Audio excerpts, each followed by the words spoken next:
FM 91. Il est 11h. Il est 11h, il est 9h. Reprends. Qu'est-ce qui s'est passé? Jambo FM. Vous êtes sur Jambo FM 91. Il est 9h. Non, vous pouvez que lance, il est 9h.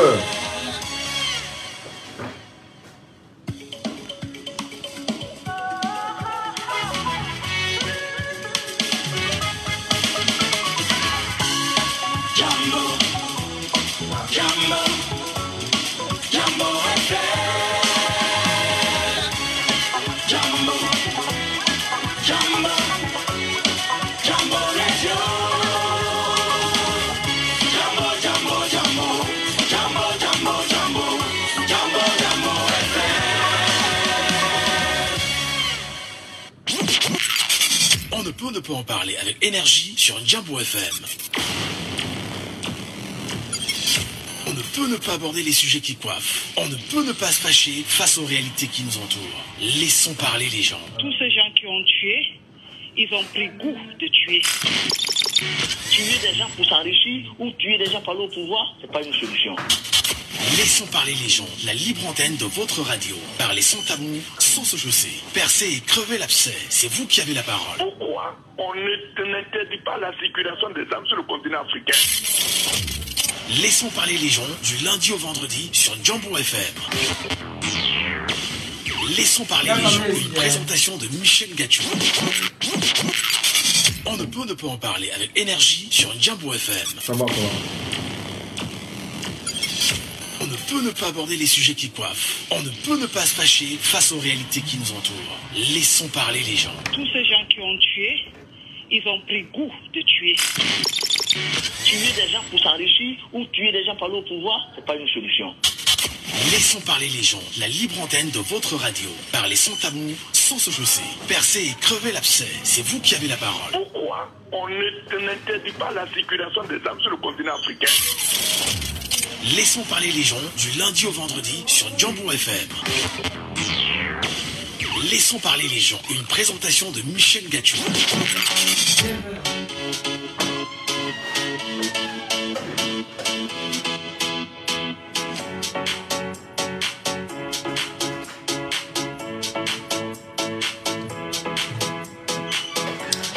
Bonjour à tous, bonjour à vous mesdames et messieurs, bienvenue sur votre radio ce matin, bienvenue sur Jambo FM, bienvenue sur la radio qui tutoie la cime des cieux depuis quelques mois seulement de son arrivée.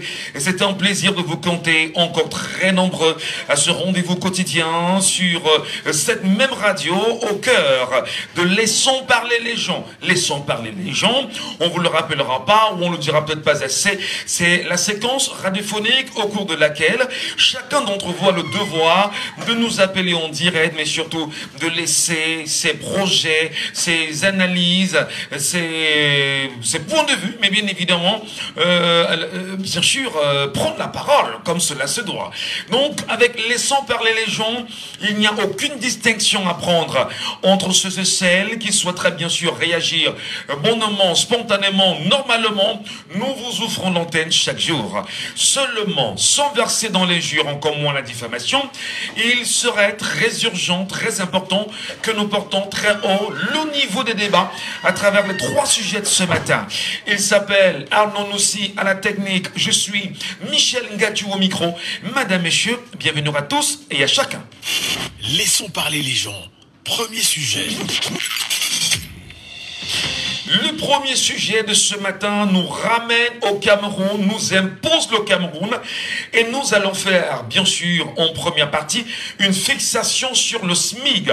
Entendez, le salaire minimum interprofessionnel garanti qui, aujourd'hui au Cameroun, est de 43 969 francs CFA depuis 2024.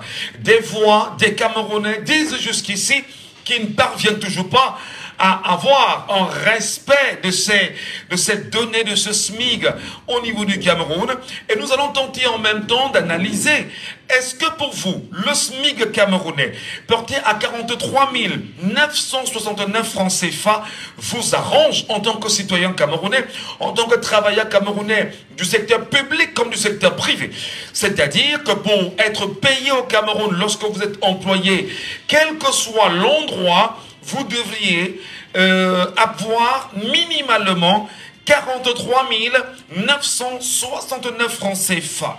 Il faut rappeler que le SMIC au Gabon est de 150 000 francs CFA, en Guinée équatoriale 128 000 francs CFA, au Congo-Brazzaville 90 000 francs CFA, au Tchad 60 000 francs CFA, en République centrafricaine 36 000 francs CFA.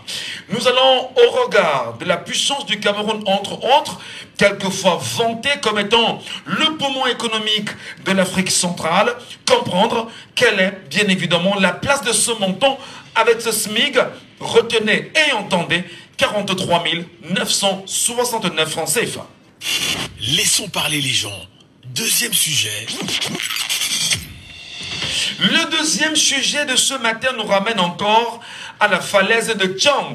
Eh bien, bien évidemment, vous êtes très nombreux à le savoir, qu'à moins d'une semaine, nous avions eu une nouvelle raclée, un accident de la route de rare violence qui s'est produit hier au niveau de la falaise de Tchang, impliquant un bus de l'agence Trésor Voyage. Le bilan provisoire fait état de 7 morts et de plusieurs blessés graves. Même si aujourd'hui on parle déjà de 10 morts, il faut bien évidemment attendre voilà, les sorties officielles pour mieux comprendre ce qu'il en est véritablement. Et parmi les victimes, on dénombre des enfants qui se rendaient en vacances. Question ce matin, est-ce qu'on va dire que les nombreuses sanctions engagées par le ministère des Transports ne sont que des sanctions cosmétiques? Comment éviter des accidents sur nos axes routiers aujourd'hui au Cameroun? Laissons parler les gens. Troisième sujet. Et bien sûr, dans le troisième sujet, nous tenterons ce matin de sortir du Cameroun et de nous envoler bien évidemment vers Dakar, si vous voulez, au Sénégal, où on va poser notre réflexion et notre analyse. Au cœur de ce qu'on qualifie aujourd'hui sur le continent africain de panafricanisme, au regard des nombreuses promesses faites par Ousmane Sonko et son parti, le PASTEF, de nombreuses voix s'élèvent sur le continent africain aujourd'hui et disent qu'Ousmane Sonko et le président Diomaye Faye ont trahi, on va dire, l'engagement des Africains à lutter pour un panafricanisme africain réel. En tentant de mieux comprendre les nombreuses critiques autour de Diomaye Faye et d'Ousmane Sonko, mesdames, messieurs, ce matin, nous reparlerons en troisième partie de panafricanisme. Les Africains, les Camerounais, comprennent-ils l'essentialité? Laissons parler les gens, libérons la parole. N'hésitez pas, pour ceux qui nous regardent sur Facebook ou encore qui nous écoutent sur TikTok, de nous appeler en direct et via WhatsApp. Le WhatsApp de l'émission, c'est le 6 91 98 60 98. Si vous avez un WhatsApp qui vous donne bien sûr l'occasion de nous avoir en direct. Si vous êtes sur TikTok, n'oubliez pas, faites la demande de monter et nous vous donnerons bien sûr l'occasion de monter. Une fois que vous serez monté, nous vous donnerons bien sûr l'occasion d'être écouté en direct sur Jambo FM et ce sera bien évidemment une belle occasion. 6 74 39 79 04. Bien sûr ici au Cameroun. 6 74 39 79 04. Et nous on nous dit qu'on a déjà un auditeur qui nous attend. Allô, bonjour. Bonjour, Michel. Bienvenue ce matin, le maillot jaune. Raoul Dedeya, bienvenue. Affirmatif, merci bien. Et nous parlons du SMIC camerounais. Le montant, il est connu. 43 969 francs CFA. Depuis février 2024, on en parle. Mais d'aucuns vous disent que... Enfin, 2023 d'ailleurs. D'aucuns vous disent que jusqu'ici, la fin n'est pas respectée. Comment comprendre déjà non seulement le montant, comparativement aux autres pays de la sous-région Afrique centrale? Mais Michel, avant de ne même pas être respecté, est-ce qu'un Camerounais peut vivre normalement, même s'il est en zone de campagne, avec 43 000? Mais je vous dis que ce pays a été foutu en l'air. Les gens ont pris ce pays comme si c'était la chambre de leur grand-père ou bien la chambre de leur mère. Vous voyez tout l'argent qu'on vole là, vous voyez tous les détournements qu'on a fait dans ce pays, vous voyez tout l'escroquerie qui s'est passé, vous voyez les choses qu'on a conçues pour rien. Mais pourquoi le peuple doit tout miser? Pourquoi ailleurs c'est mieux? Alors qu'ailleurs ils n'ont pas les mêmes richesses, ils n'ont pas les 1/3 des richesses que le Cameroun a. Est-ce que c'est un Camerounais qui devait souffrir? Vous croyez que le départ du président Aïdjo, selon sa vision de gérer le pays, il avait cru un seul instant qu'en 2024, son pays devait être à ce niveau? Non, monsieur Michel, c'est trop. Et un ministre l'a dit dernièrement qu'avec 36 000 francs, on peut bien vivre. Alors que 36 000 francs, ça n'a pas le déjeuner son chien. Alors que 36 000 francs n'a pas le déjeuner son chien. Mais monsieur Michel, c'est déplorable. Ouais. Qu'est-ce qu'on peut faire avec 43 000 au Cameroun? On loue la location, c'est combien? Le transport pour le travail, c'est combien? Si l'enfant tombe malade, c'est combien? Si on retire 15 000 pour faire un cas international, comme c'est maintenant, il va rester combien? Mais le Cameroun vit au jour le jour. Le Camerounais est misérable. Je ne sais pas si c'est une chance ou c'est une malchance que nous serons tombés dans ce genre de guet-apens. Mais vraiment de Dieu, nos enfants liront la vraie histoire de ce pays. Alors, justement, vous parlez du Cameroun qui vit la vraie misère. Est-ce que vous avez le sentiment, Raoul Dedea, que tout est mis en place pour tenir les Camerounais en esclavage, ne pas vous laisser avoir une réelle indépendance de façon économique? Quelle étude vous en faites? Là, je parle du peuple camerounais, esclave de ce qu'il peut gagner en tant que SMIG. Monsieur Michel, oui. Ça c'est le colonialisme. Ça, c'est l'esprit du colon qui continue à régner. Vous croyez que le colon ne veut rien vous donner? Il veut tout prendre pour lui, parce qu'il sait que s'il vous donne tout, vous allez vous affranchir. Et vous allez rester misérable. Vous croyez que quand on nomme un ministre là, qu'il rentre dans son village, les gens veillent chez lui pendant 2 jours, c'est pourquoi? Parce qu'on doit manger et boire. Vous croyez que si les gens du village avaient leur propre argent aussi, on devrait regarder le ministre qu'on a nommé et qui a puisé tous les caisses du pays pour aller fêter au village. Le colon nous met dans cette situation, c'est pour nous tenir à l'œil. Et les remplaçants des colons sont là. Ceux qui nous dirigent maintenant sont les remplaçants puis des colons. Donc on a souvent changé de peau. Les blancs sont partis et les noirs sont restés.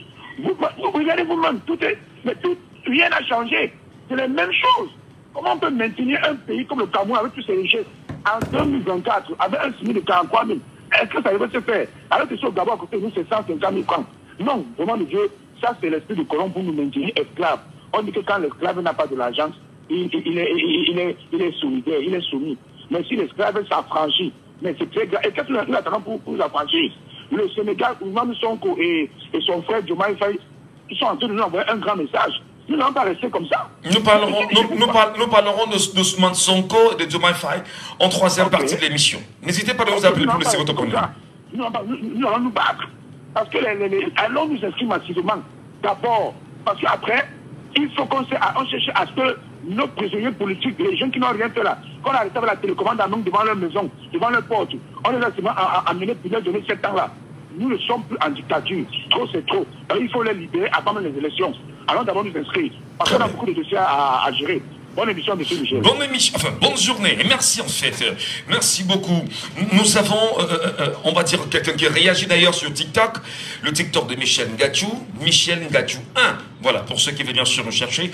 Michel Ngadjou 1 sur TikTok directement. Vous me retrouverez. Et il y a quelqu'un qui laisse un message en disant vraiment déplorable.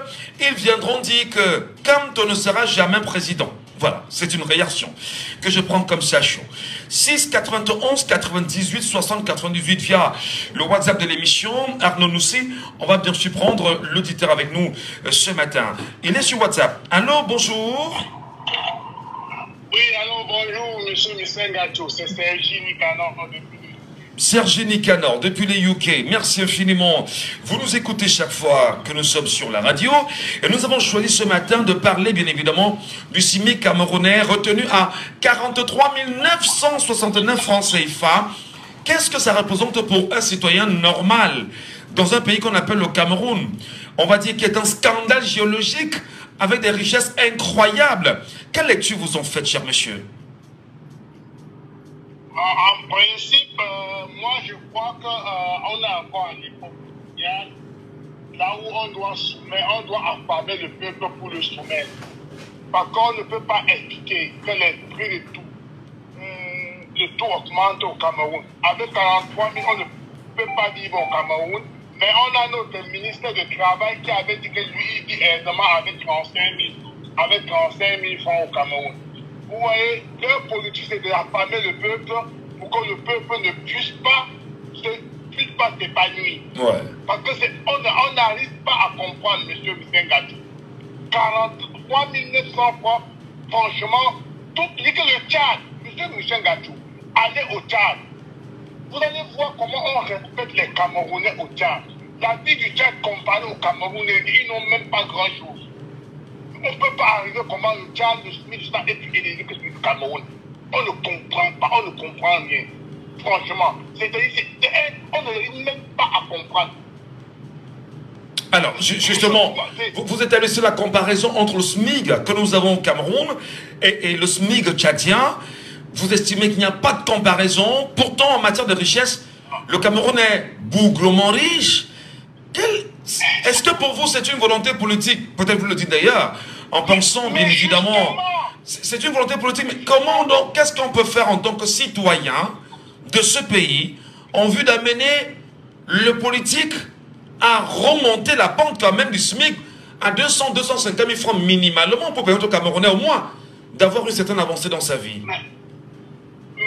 Monsieur Missengatu, oui. La première des choses, il faut que les Camerounais soient un peuple et non une population. Et ce gouvernement a réussi à instaurer que le tribalisme est tellement profond dans le sang des Camerounais que c'est impossible. Donc il faut vraiment un travail, il faut une dictature féroce au Cameroun pour pouvoir vraiment faire disparaître ce tribalisme que ce gouvernement a imposé. Et je prends un exemple, c'est tout ça, je fond du problème parce que nous, on a dit de combattre le fléau. C'est le problème et non la cause du problème. Et le principal problème de tout ça, c'est le tribalisme qui est ancré. Alors, vous justifiez, vous tentez de justifier le coût moins élogieux du SMIG au tribalisme. Ça s'explique, ça? Oui, ça s'explique. Je m'explique. Je vais vous expliquer le coup. Parce que si on dit qu'on devait un peuple, qu'on peut sortir. Parce que prenez un exemple. Quand on lance une manifestation, c'est par exemple le Kamto qui lance une manifestation, le président Moïse Kamto, on va dire c'est les affaires de Bamileke. Je ne dis pas Bamileke, c'est idéologie. Comme les affaires de Bamileke là, je lave mes mains. Si Kabal Libi, l'honorable Kabal Libi lance une manifestation, c'est qu'on va dire les affaires de Bata. Pour qui n'est pas Bata, qu'est-ce que tu fais? Tu laves les mains, tu n'assistes pas. Et c'est ça qu'ils ont réussi à instaurer dans la tête des Camerounais. Mais le lien avec le SMIG à quel niveau? C'est ce que je veux comprendre. Voilà, et je veux tirer en compte pour dire que, pour vous faire comprendre, le SMIC à ce niveau-là, personne ne peut sortir, même le politique ne peut pas réclamer pour qu'on monte le SMIC. C'est là que je dis que quand vous allez poser la question de savoir qu'est-ce que le peuple camerounais peut faire pour qu'on ça change. C'est parce qu'on a d'abord ce problème ancré en nous. On ne peut, même si on a prenez les gens de sa candidalité. Personne n'a manifesté, personne n'a réagi, mais les faits sont là. On ne peut pas, tant qu'on ne peut pas s'entendre, nous d'abord les Camerounais, c'est impossible qu'on puisse réclamer quelque chose au royaume gouvernement qui nous gouverne. C'est ça le lien, M. Missengatu. Alors justement,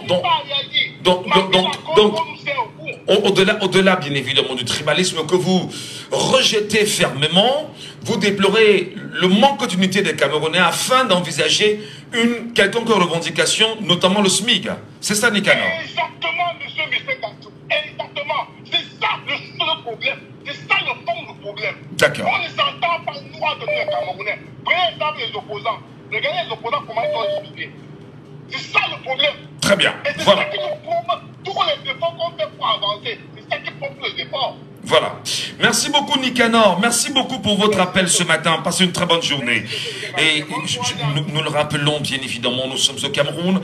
Nous tentons ce matin, oui, de placer sur la table le montant du SMIG. 43 969 francs CFA. Est-ce que le montant est suffisant pour le Camerounais? Est-ce que le montant est assez représentatif pour le Camerounais? Est-ce que le montant est assez consistant pour le Camerounais? Je rappelle, le Camerounais travailleur. Et dans ce SMIG, effectivement, ça fait débat depuis 2023. Beaucoup d'ailleurs disent aujourd'hui ne même pas rentrer dans son application. On s'en souviendra qu'il y a eu des évolutions de ce SMIC depuis 1992, qui d'ailleurs était à 19 000 francs CFA. Et jusqu'en 2024, nous sommes exactement à 43 669 francs CFA. Prenons l'auditeur avec nous en ligne. Allô, bonjour. Oui, bonjour, monsieur le communicateur sans frontières de la radio Jambo FM. Merci beaucoup, Fidèle, pour votre fidélité. Est-ce que vous savez ce que veut dire SMIG, Fidèle? Oui, effectivement, je connais. Le SMIG? La fondation la fondation d'abord, avant que les avantages ajoutent. D'accord, la base de ce qu'on appelle le salaire minimum interprofessionnel garanti.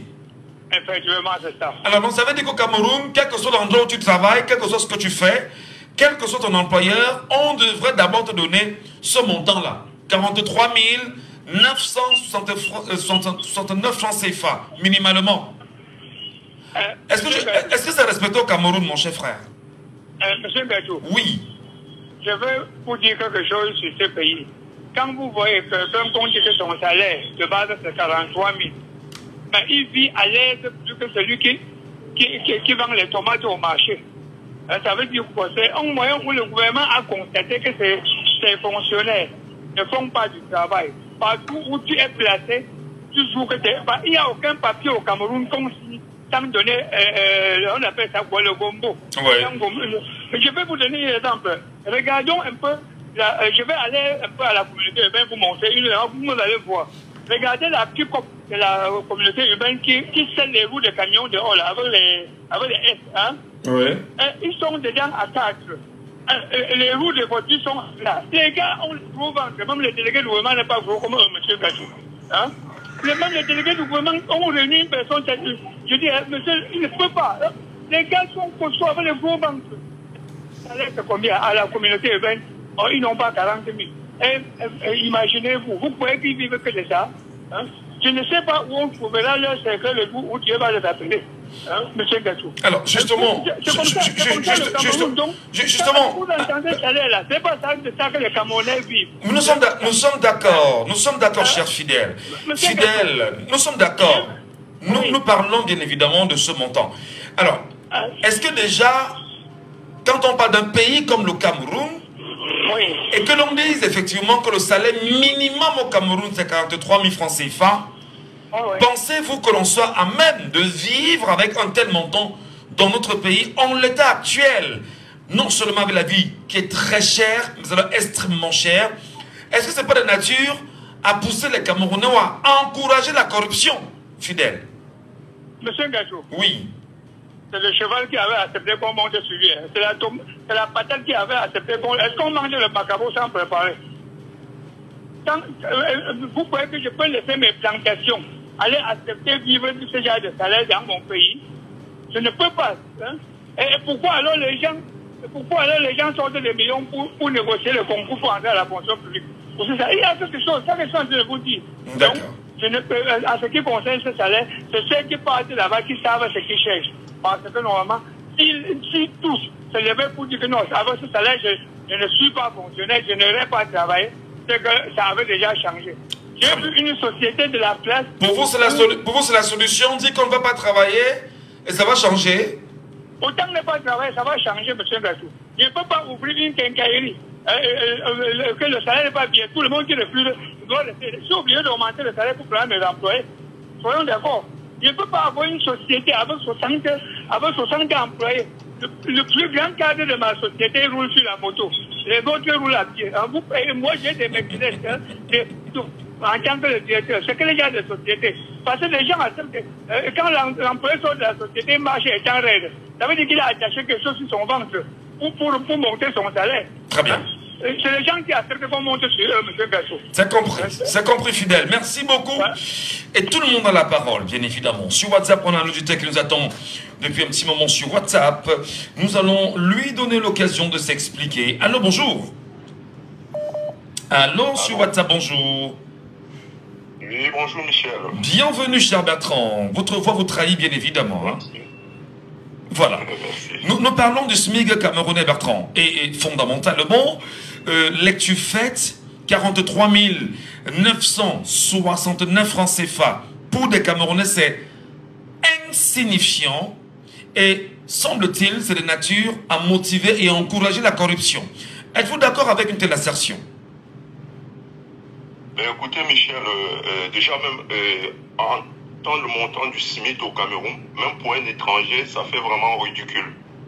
Ça fait vraiment ridicule parce que plusieurs fois, j'en ai discuté avec des étrangers et ils ont essayé d'évaluer le montant du SMIC camerounais.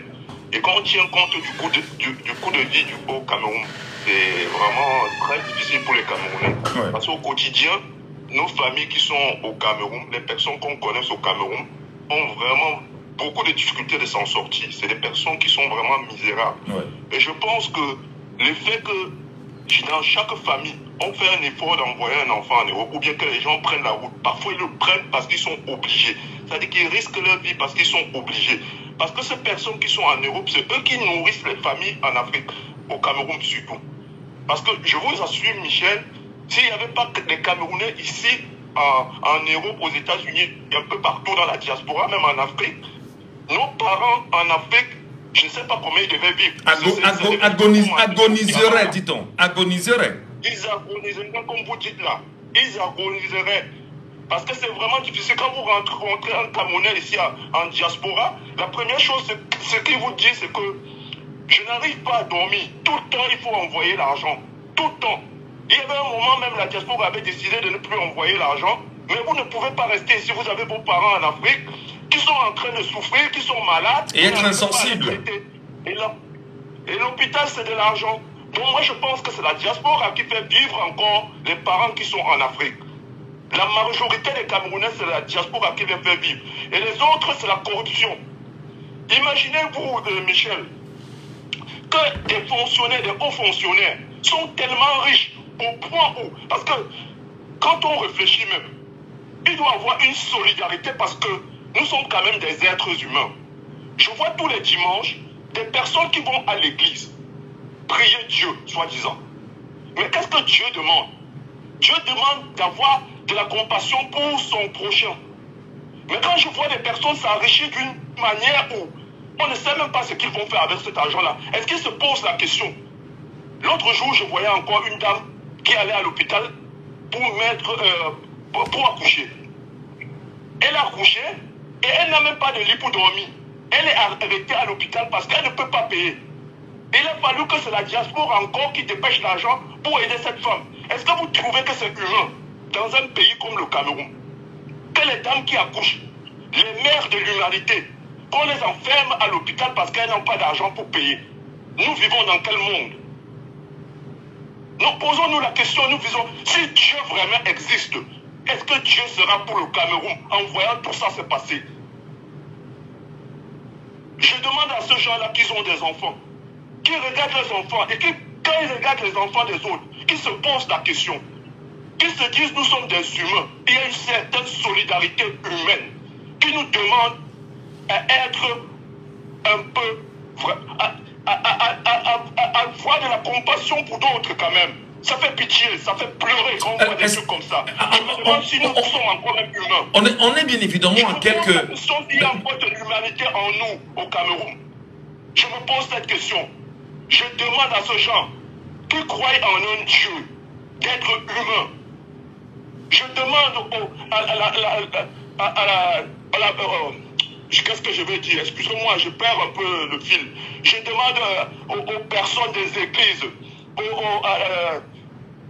aux personnes, aux politiciens, d'essayer de discuter entre eux, d'essayer de donner une vie quand même. Oui, mais écoutez, Bertrand, je vous relance Bertrand. Toutes les politiques nationales sont garanties par le président de la République tel qu'inscrit dans la constitution camerounaise.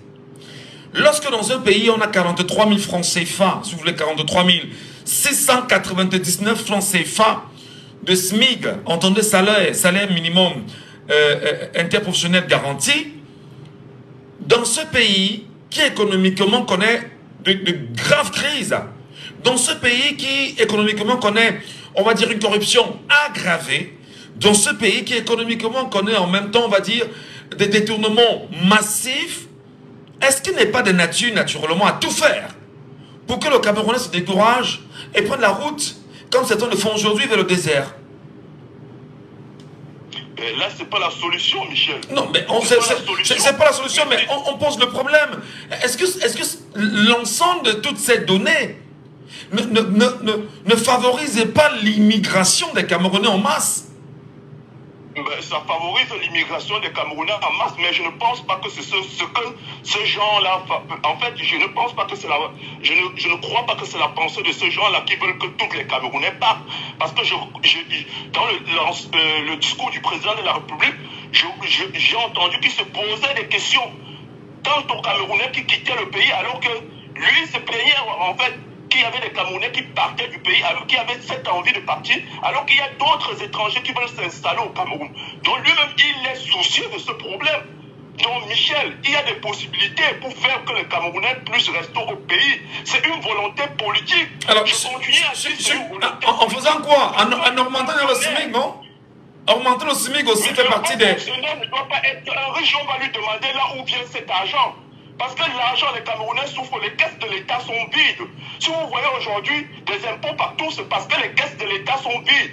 Et pour compenser ça, on est obligé de taxer les Camerounais un peu partout. Déjà, les Camerounais qui sont en train de souffrir, que le salaire est très bas, qui n'ont rien à faire, on encourage les Camerounais encore plus dans la corruption, un peu plus dans tout. De l'immigration et tout le reste. Les Camerounais souffrent partout dans le monde. Vous-même, vous voyez, on chasse les Camerounais même dans des tout petits pays qui ne valaient pas le Cameroun. Ça ne fait pas l'honneur du Cameroun. Très bien. Franchement, ça ne fait pas. Moi j'ai vu pendant la coupe de la CAN des Français, des personnes qui sont nées en France, même d'origine entière, martiniquaise, se réclamaient qu'ils étaient ivoiriens parce qu'ils ont vu ce qui s'est passé en Côte d'Ivoire quand même. Voilà. Ils se réclamaient ivoiriens. J'ai des collègues qui se réclamaient ivoiriens. Parce qu'ils ont vu la Côte d'Ivoire était organisée, c'était bien construit, ils se réclamaient ivoiriens. Mais quand un pays est bien construit, Michel, quand un pays est bien dirigé, ça fait honneur, même quand vous êtes à l'étranger, on vous respecte. C'est compris. Quand vous êtes comme ça, c'est compris, c'est compris. Personne ne peut vous respecter, Michel. Merci beaucoup. Merci beaucoup, chers compatriotes. Qu'ils essaient, par leur humanisme, de faire quelque chose pour que le Cameroun puisse évoluer. Voilà. Voilà ce que je peux dire. Merci infiniment, Bertrand. Passez une bonne journée là-bas et merci pour votre réaction. Il y a Jack of London qui dit la honte de ce gouvernement entre guillemets. Voilà, parce que les propos ne sont pas très gentils, hein, seulement pour ceux qui vont lire. Et d'ailleurs, il y a comment dire, Fatou Diouf qui dit que on confisque maman et enfant à l'hôpital pour non-paiement pendant que X, la fille de l'autre, s'offre un jet privé à des millions de francs CFA. Ce régime, dit-elle, doit partir. Autre réaction, c'est Jack of London qui dit « Et la diaspora veut un changement et le gouvernement se moque de nous propres. Ils ont refusé la double nationalité pour ne pas accepter que c'est la diaspora qui fait leur travail. » Nous parlons ce matin, bien évidemment, de SMIG. Auditeur en ligne, allô, bonjour. Bonjour, monsieur Michel. Bienvenue, monsieur Saban, l'unique auditeur qui nous appelle chaque jour de Boya. Bienvenue ce matin. Merci beaucoup, monsieur Michel. Je rappelle que Boya, c'est le chef-lieu de la région du sud-ouest Cameroun, donc vous n'êtes pas très loin de Douala, où vous nous écoutez à vol d'oiseau. Le SMIG camerounais, 43 699 francs CFA. Monsieur Saban, qu'est-ce que ça représente pour le Cameroun aujourd'hui, ce montant? Monsieur Michel, le premier auditeur, monsieur Nicanor, vous a dit ce que les gens du gouvernement ont pensé. C'est-à-dire affamer le peuple pour le soumettre. C'est cela. L'ancien président Aïdjo avait une grille salariale du certificat d'études primaires jusqu'au doctorat.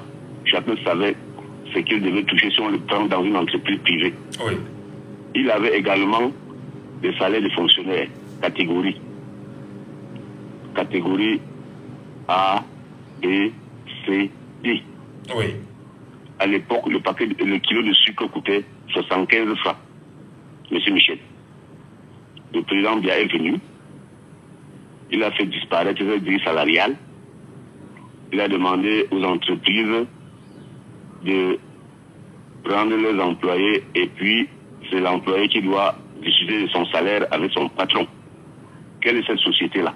C'est-à-dire que sous M. Paul Biya, il y a eu une révision d'accord, c'est-à-dire que quel que soit l'endroit où vous êtes employé, vous devez négocier votre contrat avec votre patron et le patron n'est pas astreint à respecter une grille salariale imposée par l'État du Cameroun. Sous Paul Biya, dites-vous. Rien du tout, M. Michel. En 1993, oui, le président Paul Biya a fait 3 mois sans payer les fonctionnaires. Quand il a donné des titres pour aller vendre dans les banques ou bien aller vendre n'importe où pour avoir de l'argent, il a réduit le salaire de 2 tiers. Vous avez 150 000, on vous enlève 100 000, vous restez avec 50 000. Il a fait ça 2 fois. Le 14 janvier 1994, le président Paul Biya, la dévaluation est venue. Si vous aviez 50 000, ça devient 25 000. Alors qu'en Côte d'Ivoire, partout dans les autres pays francophones, avec le CFA, on doublait les salaires. Voilà comment les Camerounais sont tombés dans... Combien coûte une chambre à Douala, M. Michel, à Boya? Une chambre un peu bien, c'est entre 25 et 30 000. C'est une chambre, ici à Boya. À Mouliko, chez l'université, il y a les chambres de 40 000. Ici au quartier où nous sommes, il y a les chambres de 25 000, 30 000. Une seule chambre, M. Michel. Vous croyez qu'un peuple peut vivre comme ça, comment? Alors, vous revenez bien sûr à l'offre de Nicanor qui disait que le but c'est d'affamer le peuple pour mieux le tenir. C'est Nicanor qui a dit la vérité. On vous affame de telle sorte que quand vous voyez un billet de 1000 francs, vous vous mettez à genoux avant de le prendre. Les élections arrivent là, ils vont distribuer le billet de 1000 francs avec les enveloppes qui contiennent les 50 bulletins pour aller voter. Vous allez voir. Mais est-ce qu'on peut dire, M. Saban, que cette question du SMIC camerounais est un problème réel pour le Camerounais dont il refuse d'en faire un débat permanent, récurrent, afin d'améliorer ses conditions de vie, et il attendrait probablement des cadeaux venus des pontes du régime aujourd'hui. Mais c'est cela. Mais ce qui est là, que le peuple doit prendre son destin en main. Il y a plusieurs façons même de revendiquer. Vous pouvez dire que bon, tout un monde ne part pas au travail, tout le pays ne part pas au travail. On reste à la maison. Hein? C'est pas que vous allez être esclave toute votre vie dans un pays qui a des ressources comme le nôtre. Vous croyez que c'est sérieux? Tout l'argent est dans leurs mains. Le peuple souffre. Le peuple, ici à Boya, il y a des jeunes là, ils n'ont rien, il n'y a pas de travail. Ils marchent, ils montent des gens, ils fument le chanvre indien, tout ça là, ils se droguent, font du désordre. Parce que la pauvreté est exagérée, M. Michel. La pauvreté est exagérée dans ce pays. Vous voyez, comme je vous dis là, les enseignants auparavant avaient 500 000, 600 000, même les docteurs. Le paquet de sucre était le kilo de sucre était à 125. Aujourd'hui, un kilo de sucre, c'est 1000 francs. Un kilo, c'est 1000 francs. Et le salaire est où? Dites-nous, pourquoi cette torture-là? Pourquoi ils nous rendent comme des esclaves? Le peuple doit prendre son destin en main dans ce... Aïe, aïe, aïe, nous l'avons perdu. Monsieur Saban. C'est ça, monsieur Michel. Très bien. Merci beaucoup, cher René. Passez une très bonne journée. Sur WhatsApp, nous avons l'auditeur qui est là, qui nous appelle. Sur WhatsApp, allô, bonjour. Bonjour, cher monsieur, nous vous appelons comment? On vous entend très mal, c'est? Christian depuis Ngonsoa, monsieur Michel. Christian depuis Ngonsoa, c'est à Douala. Alors, nous parlons de SMIC au Cameroun aujourd'hui, cher frère. 43 000 francs pour toute personne au Cameroun, basiquement comme salaire. Quel regard vous y jetez aujourd'hui, puisqu'on rien parle? Ah, monsieur Michel Ngatou, franchement, pour vous dire vrai, ça ne va pas. Imaginez 43 000 francs au Cameroun pour un jeune. Tu vas payer la chambre combien? Tu vas manger combien? Et tu vas t'habiller à combien? Franchement, voilà pourquoi vous allez voir, il n'y a pas un jeune qui n'a pas l'esprit de quitter le pays ici. Oui, franchement, parce que moi-même là, je ne peux pas vous mentir, je ne suis pas attendre. Et ils font ça parce que personne ne parle. Mais dans la vie, on dit ceci, même un bandit qui prend un petit chaque jour au quartier, donne-moi 100 francs, donne-moi 50, tous les jours le petit donne, donne-moi 100 francs. Mais le jour où le petit dit, grand frère, aujourd'hui là, je ne te donne rien, ça va rester comme ça. Même s'il monte et il descend, ça va rester ainsi. Donc, monsieur Michel, ce que moi je veux vous dire, c'est que quoi? Le peuple camerounais n'a pas peur. Le peuple camerounais a besoin d'un leader qui peut dire que bon, les gars, voilà ce qu'on va faire. Et puis, on s'aligne, c'est tout. D'accord. Alors, vous appelez bien sûr un leader éventuel de prendre position, mais sur la question du SMIC, au moins, est-ce que vous prenez la peine de lire les projets de société des leaders politiques à venir, et même, parce que le RDPC vous impose le SMIC à 43 000 francs CFA, est-ce qu'au moins vous avez lu un projet politique, on vous a dit qu'on pouvait l'augmenter à plus que ce montant-là? Monsieur Michel, ces gens-là ne peuvent rien augmenter parce que ils savent que tant qu'on a faim, on doit se soumettre. Si le Camerounais n'a pas faim, il ne peut pas se soumettre. Ils savent ça. Vous allez voir, quand les élections vont arriver, c'est comme le monsieur qui venait d'intervenir là. Ils auront des enveloppes où ils vont charger des 1000 francs et puis ils vont passer les bulletins dessus. Vous allez voir, ça ne doit pas manquer. Parce qu'ils savent que l'homme camerounais a faim. Bon, d'accord. Ils savent ça. Merci beaucoup, chef frère. Passez une bonne journée et merci pour votre réaction. 6 74 39 79 04. Bonjour. Oui, bonjour, Michel Gachou. Bienvenue, cher monsieur. Nous vous appelons comment? Yannick. De Bepanda. Oui, le SMIC camerounais continue de poser un problème. Selon certains Camerounais, est-ce qu'on va dire que d'autres sont heureux de l'avoir à ce montant-là? Non.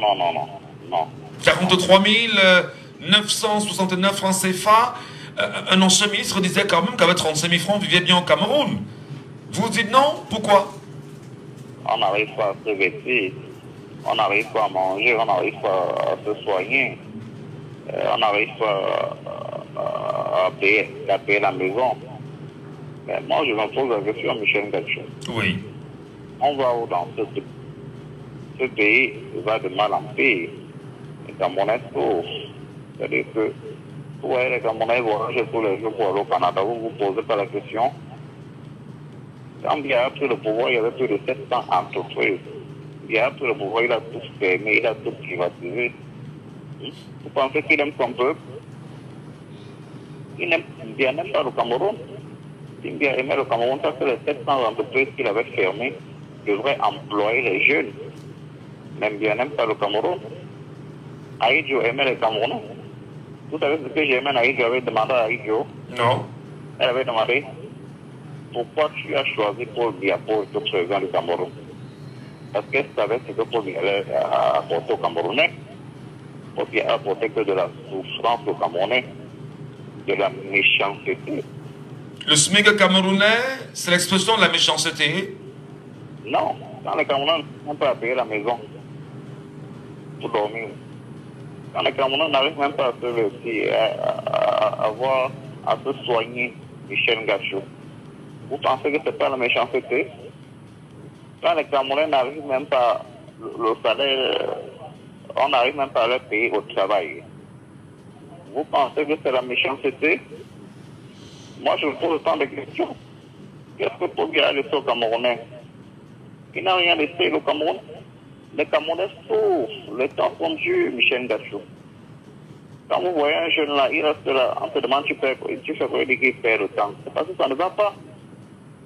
Michel Gachou, moi, je suis dépassé par les événements. Je ne sais pas où ce pays est en train de partir. Je me pose la question où on va. Au fur et à mesure que le temps passe, le temps devient de plus en plus dur. Et ça coule de ce régime. Qu'est-ce qu'on va faire? Bonne journée, Michel Gachou. Très bonne journée, cher monsieur. Merci infiniment. Il y a, on va dire, un internaute sur Facebook, Njoko Christian, qui dit veuillez informer Michel que toutes les entreprises ne paient pas le nouveau SMIC en tant que tel. Ma société n'a encore rien ajouté et nous n'avons aucun espoir qu'elles ajoutent, qu'elles en rajoutent. C'est bien évidemment votre point de vue. Voilà. Madame, Messieurs, si jamais vous vous joignez à nous à l'instant, bienvenue sur Jambo FM. L'émission c'est Laissons parler les gens. Et dans ce Laissons parler les gens, nous invitons ceux qui sont également sur TikTok. Vous nous écoutez. Demandez à monter. On va vous donner bien sûr la parole, donc n'hésitez pas, puisqu'il s'agit bien sûr d'une libre antenne. Et dans cette libre antenne, on peut bien sûr s'engager à parler. Prenons l'auditeur en ligne. Allô, bonjour. Oui, bonjour, monsieur Michel Gacho. Bienvenue, cher monsieur. Comment nous vous appelons? Oui, c'est Paulin Ngassa Samba. Paul Ngassa Samba. Oui. Voilà, depuis Bonabéry. Est-ce que vous touchez le SMIC? Est-ce que vous avez un salaire minimum interprofessionnel garanti, vous? Oui, SMIC, ce que je voulais vous dire, vraiment, monsieur Michel Gacho, on dit souvent que, j'ai entendu un prédécesseur dire tout à l'heure que c'est la méchanceté, mais ce n'est plus que la méchanceté. Je dirais même peut-être c'est la sorcellerie, parce qu'il y a des choses parfois, quand ça vous arrive, ou dans la vie d'un pays, quand ça arrive, vraiment on veut dire même que c'est la sorcellerie, ou peut-être c'est une loge. Parce qu'on ne peut pas me dire, de nos jours, un jeune Camerounais avec 42 000 francs, ce qu'il peut faire de nos jours, le point de la ménagère, n'est-ce pas, est très faible. Vous allez voir que même dans certaines sociétés que nous observons aujourd'hui, que ce soit ici à Bonabéry ou partout ailleurs, ce SMIC n'est pas respecté. Et quand même un ouvrier ou un employé part se plaindre chez l'inspecteur du travail, n'est-ce pas, on lui dit où c'est ça, où tu pars. Vous voyez, avec ce genre de conditions, il n'est qu'obligé de subir ou d'accepter. Puisque s'il laisse, c'est pourquoi il est en train de faire, n'est-ce pas, il n'est pas sûr de trouver mieux qu'ailleurs. Alors, non, vous venez d'ouvrir quand même une brèche. Lorsqu'il y a une plainte entre l'employé et son employeur, et décider de traîner celui-ci devant, on va dire, allô, vous êtes là? Oui, je vous suis, monsieur. Donc, les instances qui sont à même de gérer des problèmes entre entreprises, à l'inspection du travail, dans la négociation, on vous impose des montants sans pour autant respecter, on va dire, la législation en vigueur, dites-vous. Évidemment, normalement, tout dit, la législation est bien répartie. Mais seulement, les délégués de personnel ou même les inspecteurs de travail ne l'appliquent pas. Et quand même ça arrive auprès du ministre tutelle, n'est-ce pas, de l'emploi et de la formation, il ne fait pas une descente pour que l'employé qui revendique ses droits... Non, le ministre du Travail et de la Sécurité sociale. Le ministre du Travail, autant pour moi, voilà. Je suis désolé, le ministre du Travail ne fait rien pour, n'est-ce pas, ramener des choses. Aïe. Et c'est comme ça, depuis, vous allez voir la plupart des chantiers, que ce soit des chantiers en construction et tout ça là, quand même on fait cette grève, ça laisse le gouvernement à 37. Ils ne vont jamais sortir pour vous dire, à l'employeur que vraiment, essayer de remédier à la situation. Ça passe, ni vu ni connu. Donc c'est à déplorer, vraiment. Et ils font tout ça pour nous appauvrir, parce qu'ils savent que si nous donnons ce moyen d'être dans l'abondance, nous ne pourrons pas les écouter, nous ne pourrons pas les obéir. Voilà les élections qui arrivent. Ils vont nous mettre les enveloppes de 10 000 francs. Et tant mieux pour ceux qui seront à ce moment. Parce que moi, même si je suis pauvre, n'importe comment, je ne peux pas, rien au monde, accepter à ce genre d'offres. Ou ça ou rien. Voilà. Donc vraiment, ce pays est à refaire. Vraiment à refaire. Et on attend un leader qui va venir remettre les choses, n'est-ce pas, comme avant. Sur les rails. Merci beaucoup. Merci. C'est terminé avec le premier sujet, bien évidemment. C'est terminé avec le premier sujet. Nous rappelons quand même que si le SMIC au Cameroun est de 43 969 francs CFA, au Gabon, nous sommes à un peu plus de 150 000 aujourd'hui. En Guinée équatoriale, 128 000 francs CFA. Au Congo-Brazzaville, pays voisin au Cameroun, 90 000 francs CFA. Au Tchad, 60 000 francs CFA. Et en RCA, 36 000 francs CFA. Madame, messieurs, c'est terminé avec le premier sujet, bien évidemment, ce matin. Tout de suite maintenant, nous rentrons dans le deuxième sujet. Laissons parler les gens. deuxième sujet. Et nous vous disons merci, bien évidemment, de trouver beaucoup d'intérêt à nous écouter sur les antennes de Jambo FM. Si jamais vous nous écoutez pour la première fois, mesdames et messieurs, bienvenue dans Laissons parler les gens, votre libre antenne qui chaque jour entre 9h et 11h vous donne la parole sur les sujets cruciaux de la société, mais surtout un regard panoramique de l'évolution de nos faits sociaux, politico-culturels. Et bien évidemment, ce matin, en deuxième sujet, nous rentrons dans une situation de société. Hier encore, des Camerounais ont été informés d'un accident macabre sur la falaise de Tchang qui encore vient d'avaler des Camerounais. Un accident qui, aux dernières nouvelles, ferait 10 morts, 10 personnes laissées sur le carreau en attendant encore une dernière sortie de l'autorité camerounaise liée au transport. Quel regard vous jetez non seulement sur la falaise de Tchang dans un premier temps, faudrait-il toujours emprunter cette voie? Première question. Est-ce qu'il ne faudrait pas avoir une voie alternative afin de conduire bonnement les compatriotes vers la ville de Tchang sans problème? Deuxièmement, est-ce qu'on peut encore jeter le dévolu sur la qualité de la chaussée ou de la route aujourd'hui? Troisièmement, l'attitude des chauffeurs dans leur globalité. Est-ce qu'ils respectent toujours les mesures édictées par le ministère des Transports? Quatrièmement, quelles sont, à votre avis, les mesures à prendre pour éviter de nouvelles hécatombes sur nos routes? Rappelons que la falaise de Tchang, il y a une semaine, connaissait encore un autre accident de ce côté, et on s'en souviendra qu'on n'en peut plus avec le nombre croissant, bien évidemment, d'accidents au niveau de la falaise de Tchang. Analyse ce matin des Camerounais que vous êtes. Bienvenue à tous dans ce deuxième sujet. Laissons parler les gens, libérons la parole.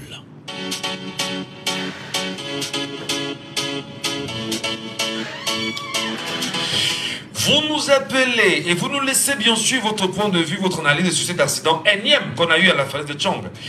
La falaise de Tchang fait encore parler d'elle à travers un accident qui s'est produit hier soir. On dénombre quasiment 10 personnes mortes sur le carreau, des enfants d'ailleurs qui se rendaient en vacances dans leur village trouveront la mort. Dans quel climat devrait-on rouler? Dans quel climat devait-on prendre la route au Cameroun?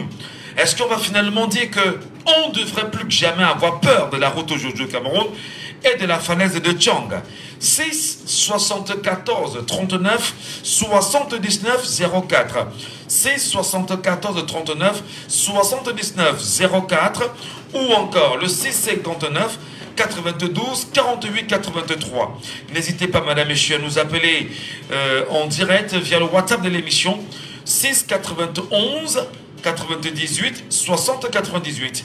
Et nous allons bien sûr donner l'occasion à quelqu'un qui nous écoute sur TikTok de réagir. On espère qu'on l'aura naturellement pour l'écouter. Il s'agit bien sûr des radicaux. Il est avec nous sur TikTok. Allô, bonjour les radicaux. Allô, bonjour. Est-ce qu'il est avec nous? Allô, bonjour. Allô, bonjour. Bienvenue les radicaux. Nous parlons bien sûr dans ce deuxième sujet de l'accident de la falaise de Tchang et on continue de s'interroger. Faudrait-il entre autres que le gouvernement camerounais procède à la création d'une nouvelle route qui devra conduire les Camerounais vers Tchang et avec moins d'accidents? Analyse. Bonjour Michel Gachou, Camerounais, Camerounaises, mes chers compatriotes.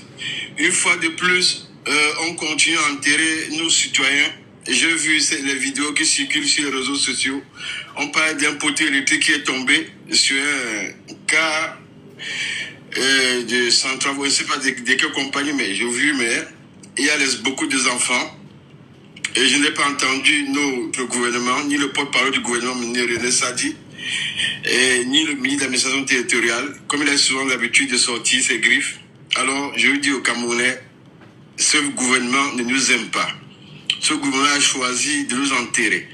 Je l'ai dit en 2020, quand il y a eu plus de 150 morts à la falaise de Tchang, qu'est-ce que font les préfets à Mélon, à Tchang, pour que l'unique route aujourd'hui pour aller à l'ouest, qui est un peu praticable, qui est la falaise de Tchang, il n'y a pas de sécurité. Qu'est-ce que font les gendarmes, les policiers, pour ne pas pouvoir vraiment tenir compte de la gravité de la situation dans ces falaises, qu'on laisse les gens, les cas, donc je me demande si ces autorités ont encore la conscience, qui sont là pour servir le peuple camerounais. Peut-être je me trompe. Non, mais justement, lorsque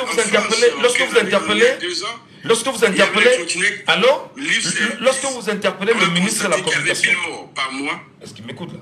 La mairie de Paris a enlevé tous les trottinettes. Comment on peut conduire à enterrer les gens dans la falaise de Tchang? Comment un poteau électrique peut tomber? On sait, ça ne peut pas tomber d'un seul coup. Peut-être ce poteau électrique y a penché. Qu'est-ce que fait les maires? Donc au Cameroun, il n'y a personne qui peut, à son niveau, faire quelque chose. Là où il se trouve, la mairie faisait quoi pour qu'on arrive là? 10 morts en une journée, sans compter les blessés.